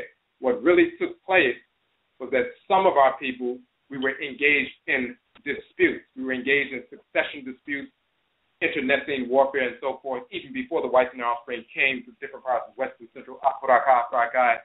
When the whites and their offspring saw that some of our people were in dispute, they would support one side against the other side and help them wage war. For example, we always use the example, the Asante people were dominating the Fante people. The Asante and Fante are both Akan ethnic, sub-ethnic groups. But the Asante were more powerful. They were dominating the Fante people. When Europeans came on the coast, they saw that the Asante was dominating the Fante. The Fante could not control the Asante Empire. They were vassals and of them. The Europeans, the British told the Fante, hey, we'll help you because you can't defeat the Asante Empire. They're dominating you, and we can't defeat them either. But if we join forces, maybe we can defeat them. So the British joined the Fante people in a coalition to attack the Asante Empire, and they lost. And then a little while later, a few years later, they came back and attacked the Asante Empire again, the British and the Fante, and they lost again. And they did that a few times. They lost the first few wars. So they were not able to defeat them.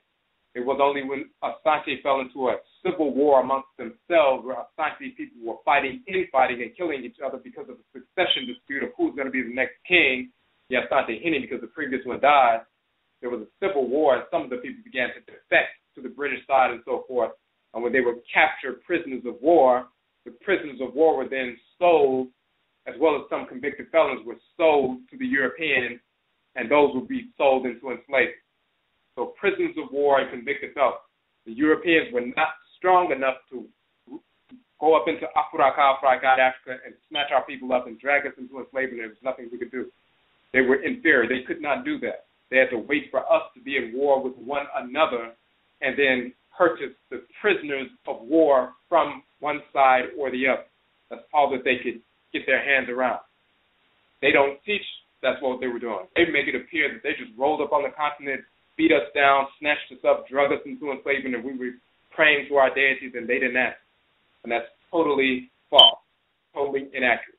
So we give that whole truth story in that broadcast. But the key is, when we were fractured amongst ourselves and fighting amongst ourselves, some of our people, if they captured somebody, for example, if somebody ran up into your house and killed everybody in your house, but then you captured them, and one of them you shot and you killed them, but then the other one you were able to capture, you could kill them right there on the spot for killing your people. But if some cracker came and said, hey, I'll give you $7 million if you give me that person and sell them to me, and you took the $7 million, and then they left and took that person to Europe, and then they enslaved them until they, tortured them and then enslaved them and worked them to death. You turned them over because you felt that was your enemy, because they ran up into your house. So you didn't care anything about selling them off. And that's what was happening in some of our groups. We were at war with one another, the prisoners of war. Instead of imprisoning our prisoners of war, which we used to normally do, or killing them, there was a new option that showed up. There were Europeans on the coast, and they were saying, hey, we'll just purchase those prisoners of war from you, and we'll sell you guns, and we'll sell you other materials if you just give us those prisoners. And some of our people went for that. One of the reasons there was internecine warfare is because some of our people got involved in Islam, and some of our people didn't want to have anything to do with that foolishness, so we were at war with one another in that capacity. When we left our ancestral religious traditions to embrace Islam and embracing, nonsensical white culture, then we become degenerate, and then that creates a fracturing within the community, that creates warfare, that creates prisoners of war, and then some of our people sold those prisoners of war. So that's the real process that took place. It had nothing to do with our people being cursed from a fake God, Allah, Yahweh, Jesus and so forth, nor was it a curse from the actual deities in creation. Those of our people who left our ancestral religion alone and embraced Islam, then they separated themselves from the forces of nature and creation, the Sharia. But the prisoners of war and convicted felons are the ones who were typically captured. So that's what really took place. So, even if we weren't cursed, why would our deities, I guess I would say the higher being, the creator, allow the darker people of the world, I would say black people, to suffer like we are, though, even if it's not because why would they allow it? Well, it's not that they're allowing that. If we look around, those of our people who embrace their ancestral religious tradition and have not left that alone, they free themselves, just like, for example, here in North America or in the Caribbean and so forth, the ones who maintained their ancestral religious tradition, those were the ones who were empowered to wage war and crush the whites and offspring and force the end of enslavement. Those who pulled back from our ancestral religious practices and began to worship the whites and offspring, embracing Christianity, the fake God, and so forth, that makes people docile. That makes people believe that hate, for example, is wrong, that hate is evil, and we shouldn't fight against or kill anybody because, God won't like that. And then we become docile and we don't seek to follow what the deities are directing us to do. It's the same thing on the continent. Those people who've embraced Christianity, and it has really only picked up in the early 1900s. That's when Christianity really started picking up in West Africa and Central Africa. When you look at the rise of Christianity in white culture, you'll look at the rise of our people becoming docile, embracing false philosophies, no longer seeking to exterminate the whites and offspring in those areas, but seeking to, quote-unquote, practice unconditional love and all this other nonsense, rejecting their own culture. When they reject their own culture, they begin to suffer. It's no different, for example, with food. If you're naturally eating a plant-based diet, eating fruits and vegetables and everything else, and you have good health, and somebody says, hey, why don't you start eating this food over here? And you start eating McDonald's and honey buns and everything else. You start gaining weight and developing high blood pressure and diabetes and all these different things. You left that which would normally nourish you alone, and instead you begin to feed yourself with processed foods that are, deleterious to your health. Then you begin to suffer because you're not putting in your body what you need to put in your body to make you strong and powerful. You're only putting things and incorporating things in your body that will actually, your body cannot feed and fuel itself with. And then your health begins to deteriorate. Your ancestresses and ancestors and the Abosom have been directing you, don't eat that kind of food, eat the normal plant-based diet. Eat fruits, vegetables, natural grains, and so forth. And you rejected that direction, and therefore you rejected that kind of diet, and you're following the whites and their offspring, and therefore you cut yourself off from the direction and guidance and empowerment from the deities themselves, and you're following the whites and their offspring, and then your health suffers in the event. It's not that the deities are allowing you to suffer. You stepped away from what the deities were directing you to do. When our people step away from what our ancestresses and ancestors and the Abosom are directing us to do, and we leave it alone and reject it, and we only want to embrace what the whites and offspring are directing us to do, then it's like taking poison into our system. When we take poison into our system, then we begin to suffer for that. Once we wake up, we reject the whites and offspring, re-embrace our culture, and that's when resolution automatically jumps off. And that's what we discussed in the Cuckoo Tuntum. Every time that we re-embrace our culture, then that's when you see revolution and resolution jump off, and we break those bonds of, servitude and those kinds of things. But whenever we voluntarily embrace the whites and their offspring, that's no different than you have a choice between getting a glass of spring water or a glass of Pepsi Cola or something, and you decide you're going to drink the Pepsi every single day instead of drinking spring water because you're following lust. Now your health begins to deteriorate. It's not that the deities are allowed, and once you get sick and you're in a hospital, you don't say, well, why did the deities allow me to get sick? They didn't allow you. They directed you to go to the water, but you rejected their direction. And because you did that, then you began to put something in your body that caused you to have problems. When we reject them and reject our culture and embrace the way of life of the whites and their offspring, that's when we begin to suffer spiritually. Right, okay, I see what you're saying. You're saying that it's not because the deities have left us. We've left the deities in their guidance, so we're suffering from it. You know, yeah, I see what you're saying there. Yep, exactly. That makes sense. That actually makes a lot of sense. You know, because it's more like a two-way string. It's like the gods, they want to help us, but they can't help us if we don't want to help ourselves and take their direction. Exactly. They're not going to force. Just like it's a familial relationship. It's a parent-child, grandparent-grandchild relationship. You direct your children, and once they become grown, like 20, 21, 22, and so forth, you instill within them morality, what's right and what's wrong, what they should be doing. When they go out into the world and function, you're not going to walk and pick them up and carry them on your back every moment of every day, and they're 21 years old. You do that when they're, a baby, but not when they're old. They have their own power. They've been given their own power, their own will, their own functioning. They have energy. They have an energy complex, and you give them that morality and so forth, that direction. If they live in harmony with what you direct them to do, or they come to you for proper guidance, and they say, well, what do I need to eat to get in harmony with order, and you direct them towards that. If they reject it, then they suffer the consequence. If they follow what you direct them to do, then they do well. And it's the same thing with us. If we align ourselves with the divinities and follow their direction, then they empower and guide us. If we step away from them, then we separate ourselves from their influence, then we suffer the consequences of that. So that's why we need to return to our ancestral religious practices, because that leads to our empowerment and revolution and resolution. Okay. All right, well, that definitely makes a lot of sense. Thank you for answering my question. Okay. Made our say for the call. We appreciate it. All right.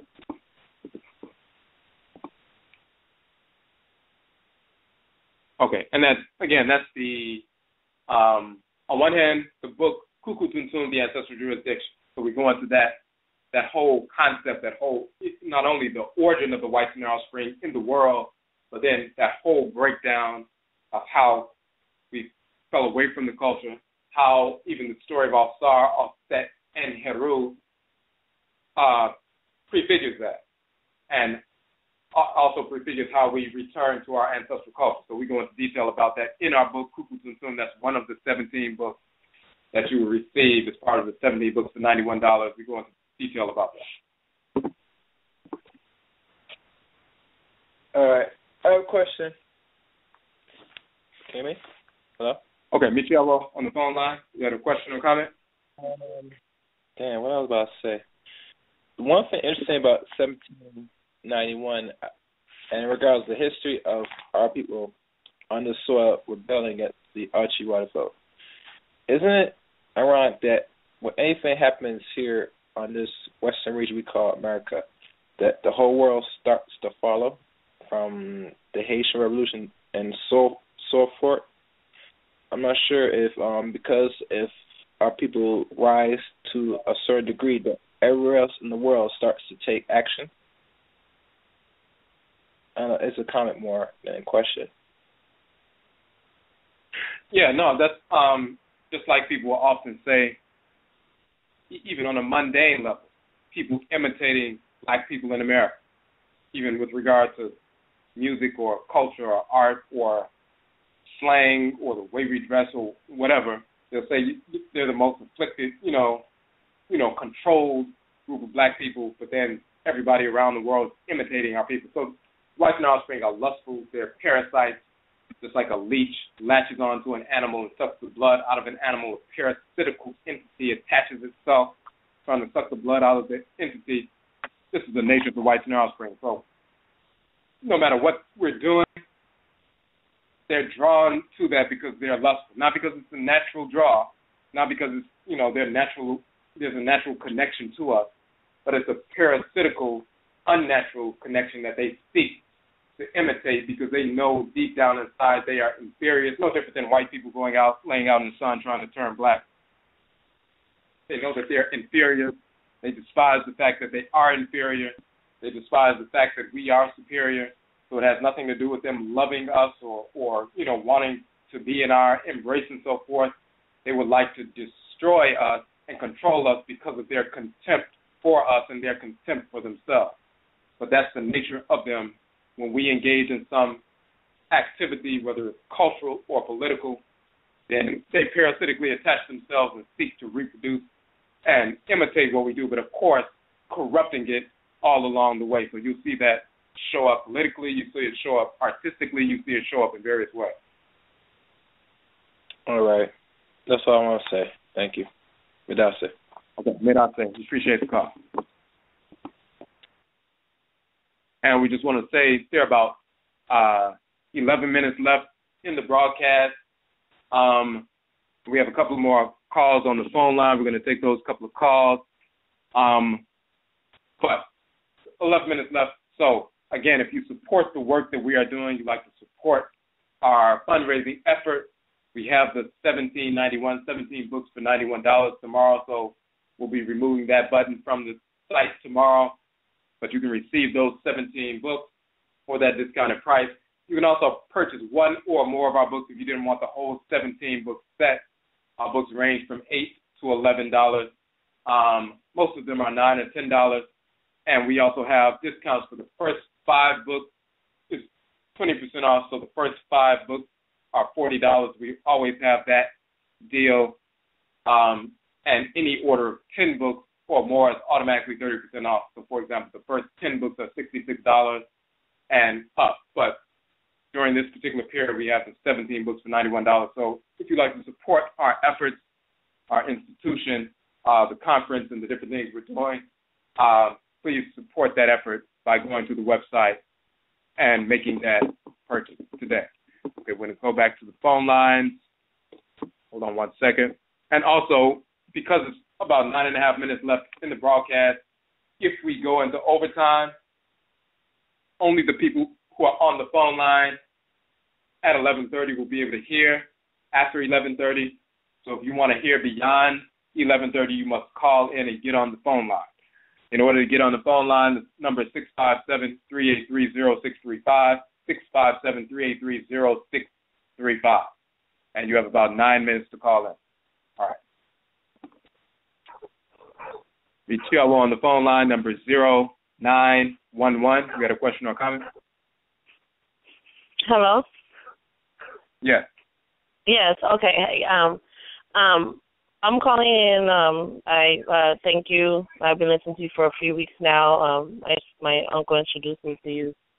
I can't pronounce your name, but I have a question as far as getting closer with the ancestors. I have done libation in the past before, a few years back, but I definitely want to get back into it. I am pregnant again. I'm pregnant, but I want to know how can I still fast with eating the clean foods or kind of skipping the meal or replacing it with a healthy snack. And as far as just kind of narrow it down to liquids, I want to get mentally stronger.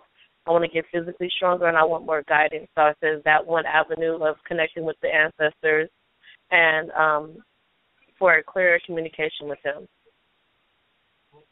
Okay, so is that appropriate? Now, as far as I wouldn't necessarily recommend fasting since you are pregnant, but you can transform your diet, taking in, plant-based diet, grains, fruits, vegetables, anything that's pure, of course, spring water and things like that. If you were taking in other kinds of things to cut out whatever is not pure and natural. If you have some questions with regard to holistic, going through the pregnancy in a holistic fashion, we have a couple of people, Dr. Afidi Adiro, who's a naturopathic physician, and you can see her information in our Hoodoo Mind Journal, and you can pull that up online right now, or as well as on the Home Economic Development Model page, as well as Mama Mawusi Ashakir. She's a midwife. She also homeschools. She also teaches herbalism and so forth and certifies people in that. And they deal with, going through a holistic pregnancy and diet and everything you need to know to make sure that pregnancy is a holistic pregnancy. Okay. Is there any books on there? Do you have any books? I'm sorry, I'm going to be purchasing some books for me this weekend already, but I just want to know, is there any kind of book that you can kind of suggest as far as that? Okay. I mean, not basically saying that I'm just basing on that I'm pregnant, but just fasting, like the whole eating for the spirit, for the body, you know? Right. So now we haven't published just a book specifically on that. We touch on different things in different books. Okay. But I would say, for example, you have books written by Queen Afua as far as fasting and holistic health and diet and so forth. But then I would also check out, when you connect with Dr. Afivi Adiro and connect with Mama Mawusi, they could direct you to specific publications that target a holistic pregnancy, because we don't have anything specifically on that yet, but they would have those resources. So I would say, once you connect with them, and you can also send me an email. I can send you their direct email addresses and websites, so you can get that information and consult with them. But they can direct you towards that. And they can give you their own instructions, as well as, Afivi sells herbs, natural herbs, and so forth, as well as being a physician, a naturopathic physician. And Mama Mawusi actually certifies people in naturopathy and herbalism, so she can direct you towards the kind of herbs you need for, taking different things like that. So, and they would have those resources to actually book the best books that you can, acquire dealing with a holistic pregnancy. Okay, thank you. I will be contacting you. Okay, Medase. Appreciate it.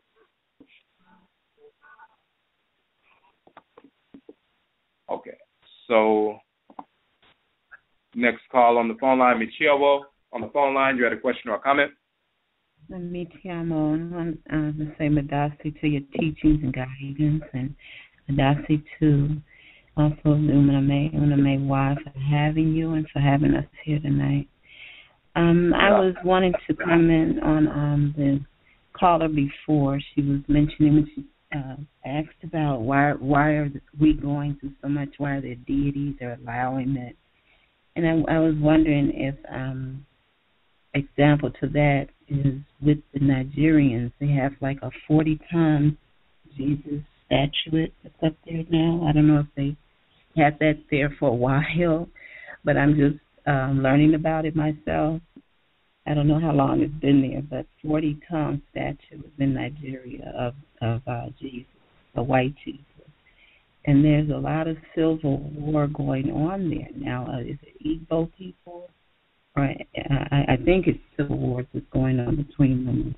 A lot of them that are involved in Christianity, too, I'm finding many Nigerian people are turning to Muslim, Islam, or either the Christianity. So is that like, could you elaborate on that? Is that like a example of what you were saying to the sister before, the caller? Yes, I've seen recently where they unveiled in Nigeria the largest statue of quote-unquote Jesus in the world, and these fools have, erected the largest statue of Jesus in the world in Nigeria, which is pure stupidity. So when people are enslaved mentally, then they reject what's good for them. It's no different than when someone becomes ill. If a viral agent enters into the system and you become ill, the things that you would normally eat that would nourish you once you are being controlled by this virus, you try to eat those nourishing things and they make you nauseous and you may even vomit. You regurgitate the things that would normally you would take in to keep you, strong and so forth.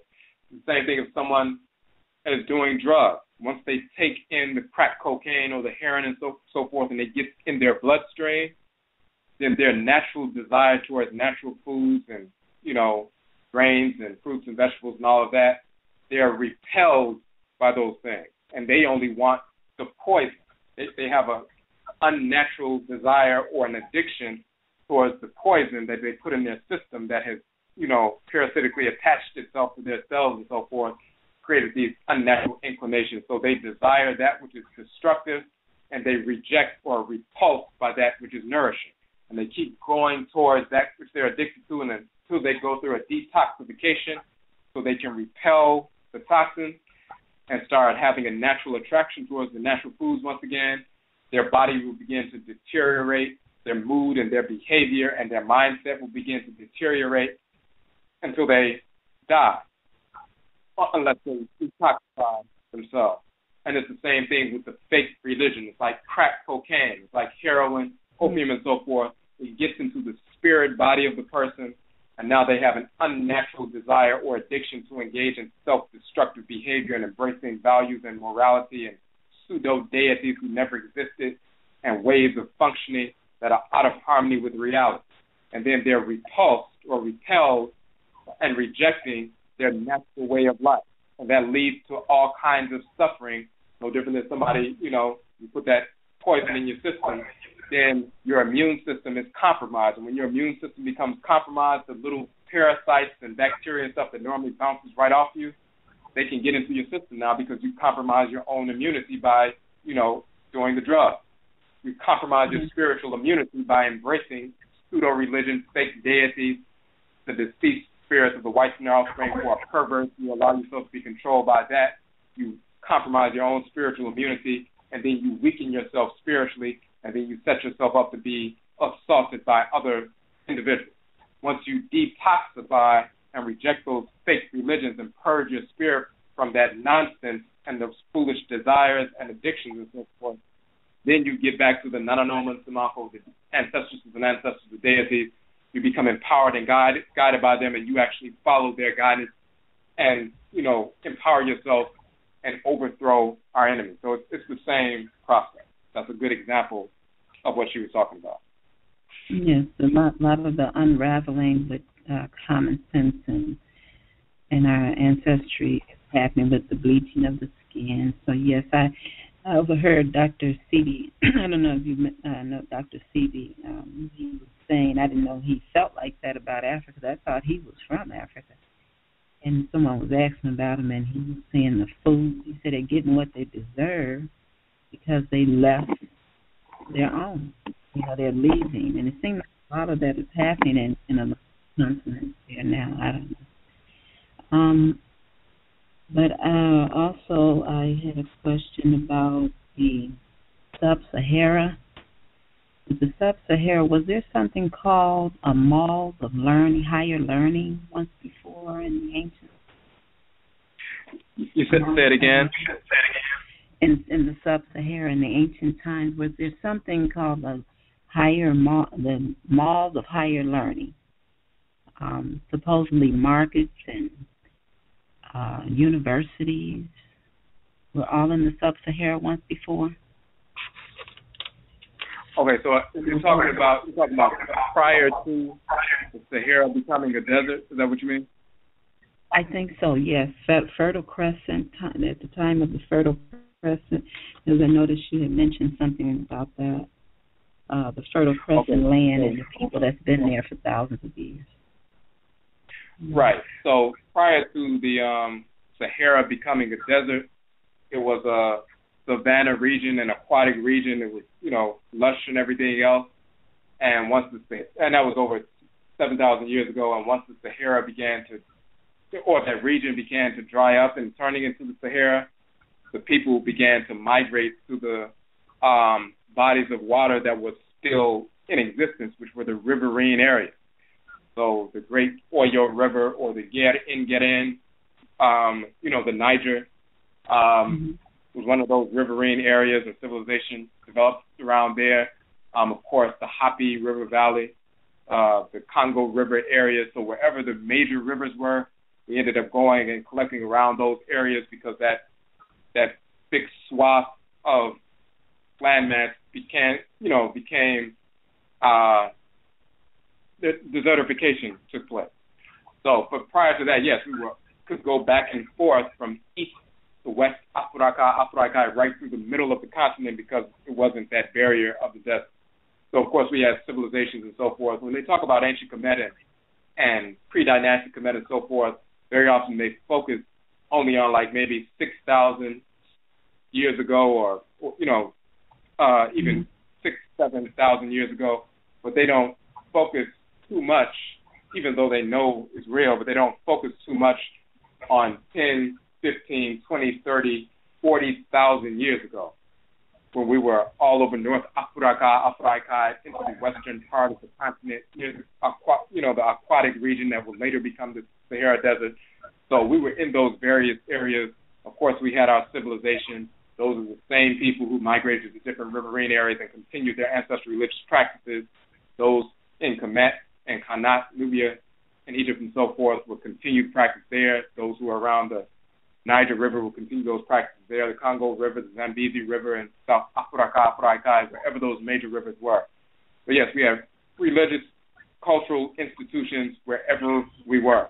And then later on, when they're talking about universities like in Sankore and the different parts of West Afuraitkai, that's simply an extension of what we continue to do. But then some of our people, depending on who they were, got involved in that nonsense, got involved in that Islam. That had nothing to do with the founding of these universities.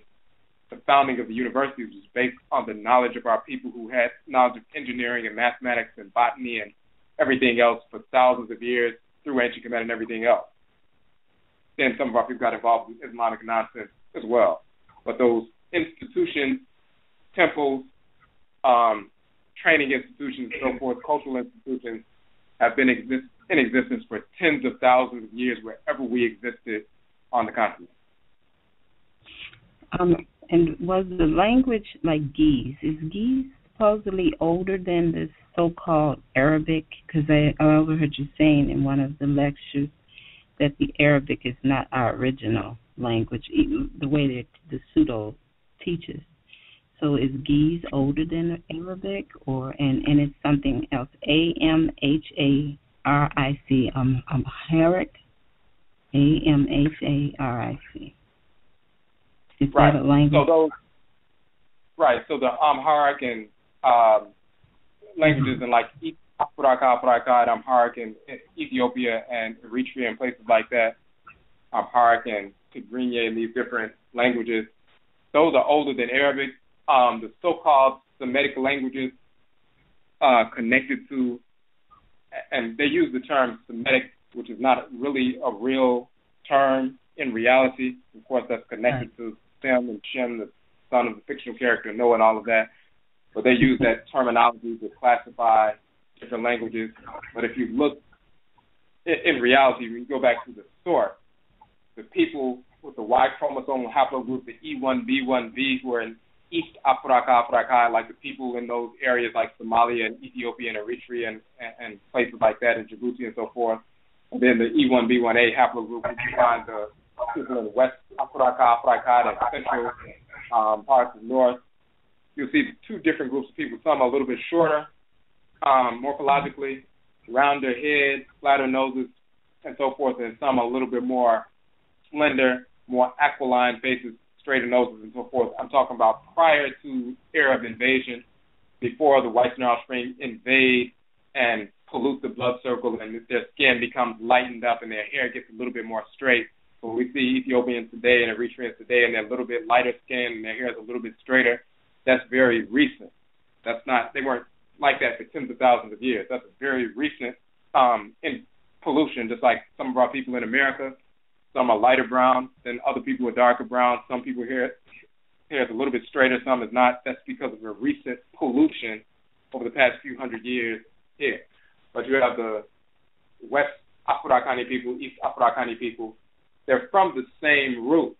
Just like you have a African elephant and an Asian elephant, and they look slightly different morphologically. The Asian elephant tusks are smaller, the ears are smaller, the African elephant's ears are bigger, they have bigger tusks and so forth, the head is shaped a little bit different, but they're from the same root.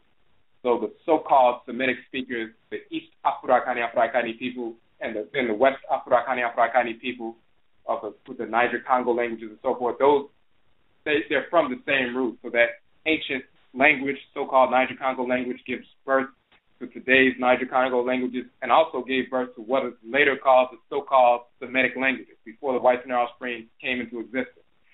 But when you talk about the so-called Ge'ez and Arabic and Aramaic and all of that, that's the root language is an expression of those ancient, quote-unquote, Niger-Congo languages, but then with an infusion of some corruption from European invasion, no different than when they polluted our blood circle. Now people got a little bit lightened up, some of them, and hair a little bit corrupted. Their language pattern invading, Indo-European languages, invading some of the language patterns of the people and corrupting some of that. And this is where you get that so-called Semitic branch of languages. But Arabic is very recent. Aramaic is very recent. Ge'ez is a little bit older, but none of them are as ancient as the original primal languages of Afuraitkaitnut that gave birth to Niger-Congo languages, as well as the so-called Semitic or AKOYISAN languages. At root, they are two variations of the same primordial parent. But then the manifestation of Arabic and all that recently over the past 1,000+ years, a couple of thousand years, that is a representation of a primal black Afurakani, Afuraitkaitnit language with infusions and corruptions from Indo-European language speech patterns and so forth, and lexicon and so forth. Okay, and that brings me to ask, have you ever known of a Baba Mali Baruti? Are you familiar with Baba Mali Baruti?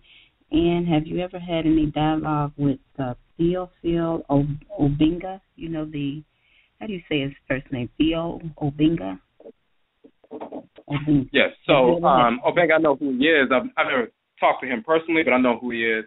He's a linguist. He worked with Sheikh Anta Diop, so he's dealing with language and breaking down working on the reconstruction of what he would call Negro Egyptian and stuff like that, but still talking about those Niger-Congo languages, and he's one of the ones showing that Semitic is not a real language family and a number of different things, and Hamitic was never a real language family and all of that. So people can look up that information on Obenga. If you talk about Mwalimu Baruti, who's based in Atlanta, we actually had Mwalimu Baruti on our show along with Inaya Baruti, who is his wife. They have the Akoben House. They have a school, and they also have the publishing house, and he has published a number of books, good information. We've recommended, people buy all of his books. But they're based in Atlanta. They have a school. They're doing great work down there. I thought that was him. I wasn't sure. I seen him on with another person, and I wasn't sure if that was the same. But thanks for clearing that for me. And then also thank you for the show yesterday and clearing up that Baphomet. I seen that same day yesterday, I saw 2 or 3 people posting that about Baphomet, and people, their intentions are well. They think, they don't know, just like me. I wasn't sure. I wonder was it a part of Kemet or not. So thank you so much for that yesterday of clearing that it's pseudo. Oh, my goodness. I'm so glad to find out because it looks hideous. No, I understand. I made out say for checking that out. All right, and just one little thing. Gargoyles. Is that pseudo? Is that European? Gargoyles. Yeah, you're talking about the images that they show on their their churches and other buildings, the little gargoyle images. They're just showing, on one hand, they'll show corruptions of different, when you look at, for example, the deities in the Duat, in the underworld, in ancient Kemet, some of the different divinities, those fantastic images and stuff like that. Sometimes they would get those images from there, just like they got the images of hell and hellfire from the pit of fire within the Duat in ancient Kemet, the underworld and stuff like that. And they would recast them, and then talking about the spirits, that negative spirits and so forth that exist. They would sometimes recast those, but then also from their own perverted, discarnate, deceased relatives who are spiritually, disfigured as well. You'll see some of that coming up as well, which is the source of the imagery of some of these so-called gargoyles. Madase, thank you. All right, Madase. Okay, then I'll say that. Appreciate the call. Okay, we have we're going to take one more call. Michelle on the phone line. You had a question or a comment? Hey, good evening, Brother Kwesi. I had a comment or so. I was wondering, there's like 28 or 30 million African people enslaved in Arabia and Arab countries, and there's no outcry. Even over, it still there's no outcry. It's like people are like it's like being ignored. And Arab slavery was kind of just as bad as European slavery, with the castration of the males and the kids, and the way they attack the young girls and stuff like that, and forced marriage and call it marriage and stuff like that. But I'm just wondering why there's no outcry about all those people over there, and they're enslaved by those Arab countries, and it seems like nobody's saying anything or doing anything about it. That's just one thing I had a question about.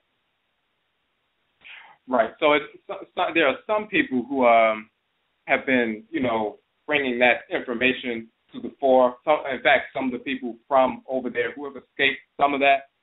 Of course, it's not captured in the, mainstream media over here because they want it to continue, so they don't want to,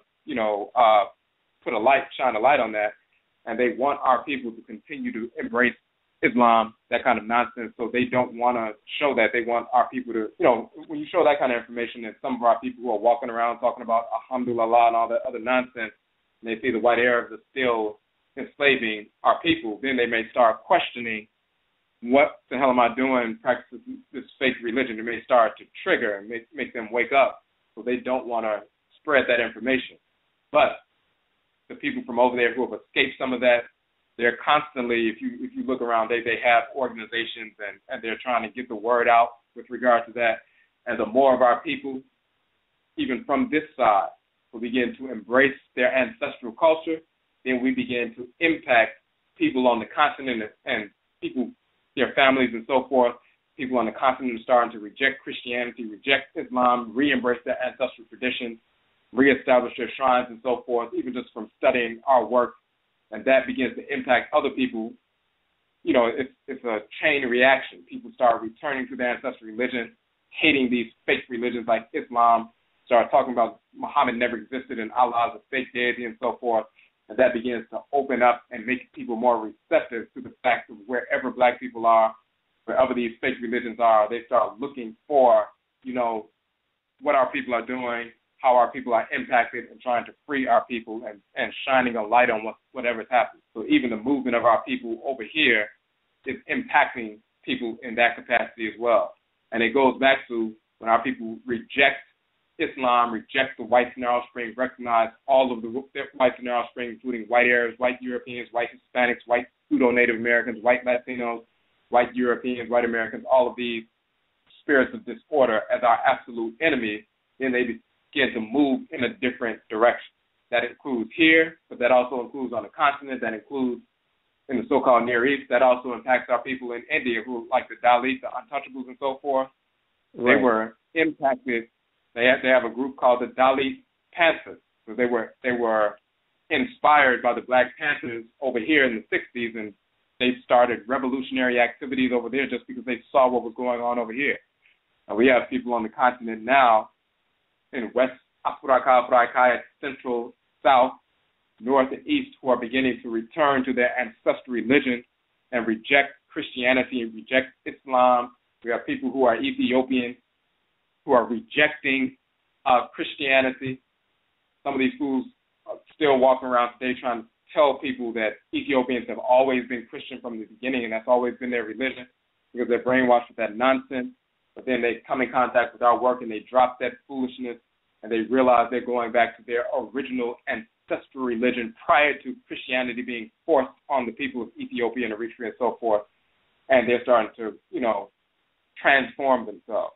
So we're having that kind of impact with people on the continent, and that'll impact people in the Near East as well, because we have people who have studied our work who are stationed in the Near East, stationed in places like Iraq and Saudi Arabia, even people in Japan and so forth. But people in Iraq and Saudi Arabia, they're studying our work, ordering the work and stuff like that, and then they're impacting people. They're the type that will go around to the original indigenous black inhabitants of Iraq and start asking them, what are you doing being a Muslim? Don't you know that Muhammad never existed and Allah never existed? And start transforming their minds. Black people in Palestine who are calling themselves black Jews and all this other nonsense, who have been there before the whites and their offspring ever arrived, they're starting to wake up from that nonsense as well. So the work that we do here begins to impact. So the more of our people who embrace their ancestral culture, we're like that tuning fork that begins to oscillate, and if you put another one near it, it begins to oscillate at the same frequency because we're all connected like that. Okay. Okay, I had one quick question. Last night you were talking about bloodlines, and you said something about, like, you want to find your bloodline, find out someone who has an advanced relationship with the deities in your history or family. I was trying to find out how can someone find that. I don't know if you touched on it yesterday, but I was trying to figure out, how do you know, or how do you find that out? Like, if you want to find out where you came from, how do you find that out from your ancestors that you do know? How do you know who had an advanced relationship with their deities or not? Like, how do you go about that? Now you said, how do you find out how to find out which ones had an advanced relationship? Is that what you said? Right. Because you were saying not to try not to contact the ones who, you said some were like just good people, and some may not be good, and then some had an advanced or higher consciousness. I guess with the sacred, I guess abode, and you were saying that that's the ones you want to start with.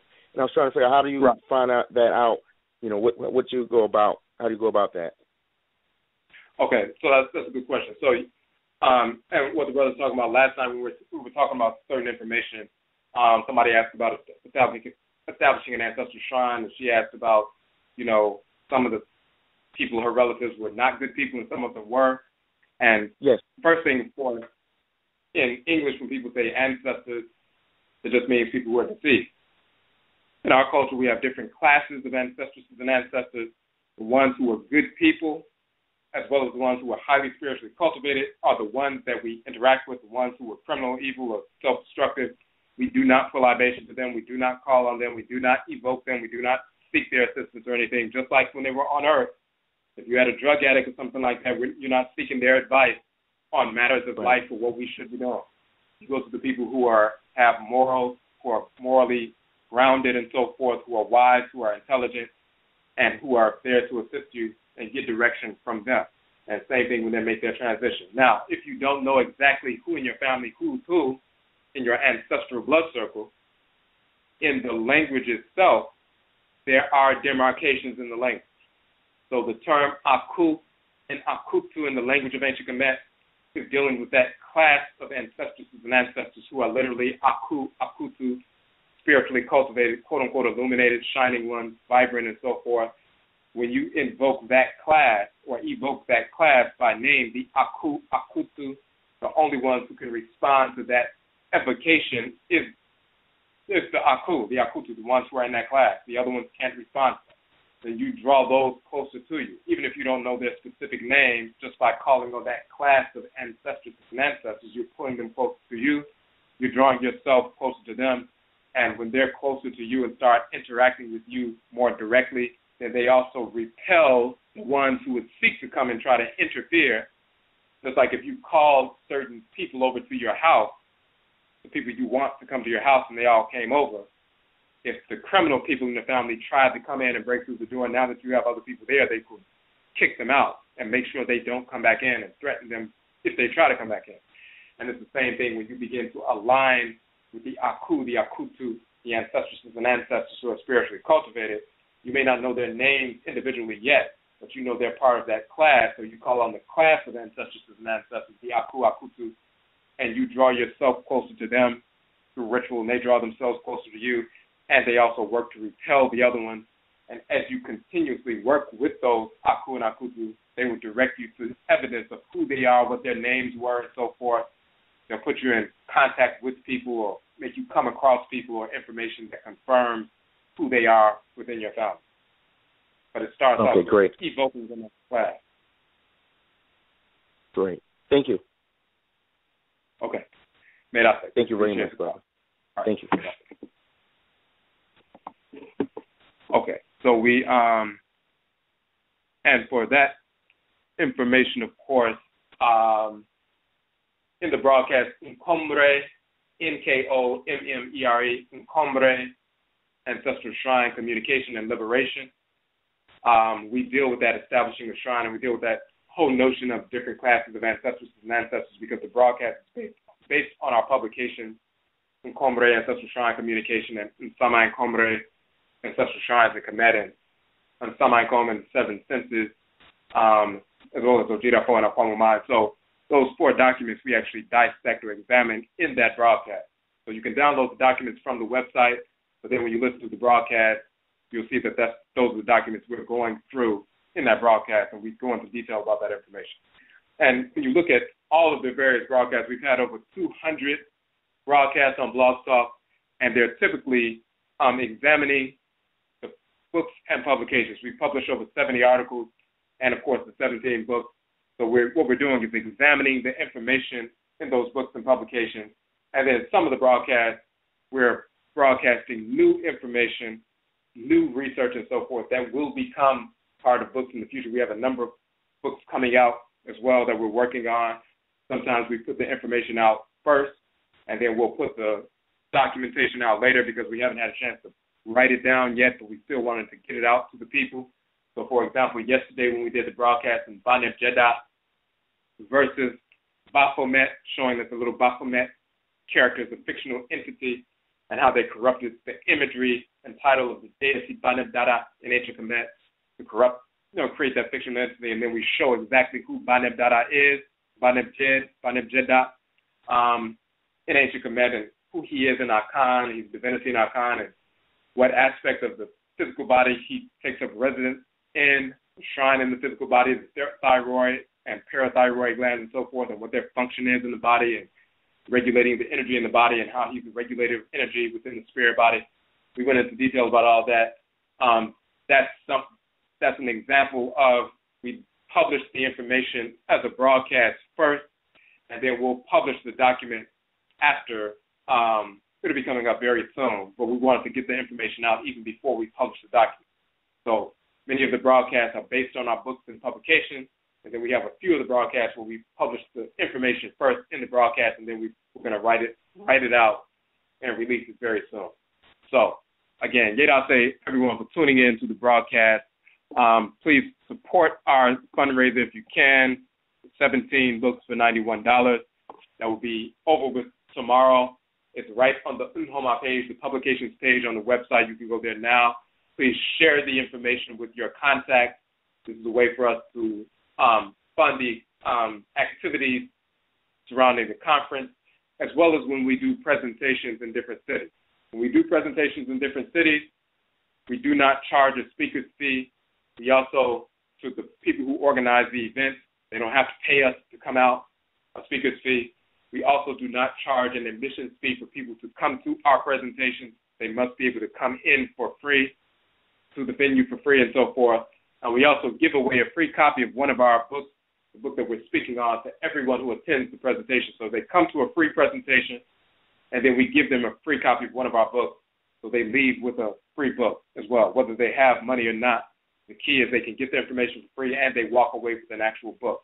We've been able to give away now over 800 copies of our softcover books at the different cities that we have presented in. We've been in a number of different places: Houston and Dallas, of course, Chicago and Grand Rapids, Michigan, Shreveport, Louisiana, Decatur, Georgia, Atlanta, Georgia, Durham, North Carolina, Hartford, Connecticut, Webster, New York, a number of different places, and we have other places coming up as well. We've been to Baltimore as well. And you'll look, when you look on the website, you'll see the number of different places that we've been. But we don't charge a speaker's fee, and we do give away a free copy of our book. And the only way we are able to do that is simply with the support of the community. When you purchase books, when we send your books out, then we can set aside a small portion, 1 or 2 books for free. And then the more people who purchase, the more we can set aside for free. And therefore, when we have an event, we can give those books out for free, and we just keep going like that. So your support of the fundraiser and just purchasing the books in general allows us to continue to do that, to get this information out. So, again, Yedase, we thank you for your support and for tuning in to the broadcast. Yebechi Abio, we will meet again. What's up?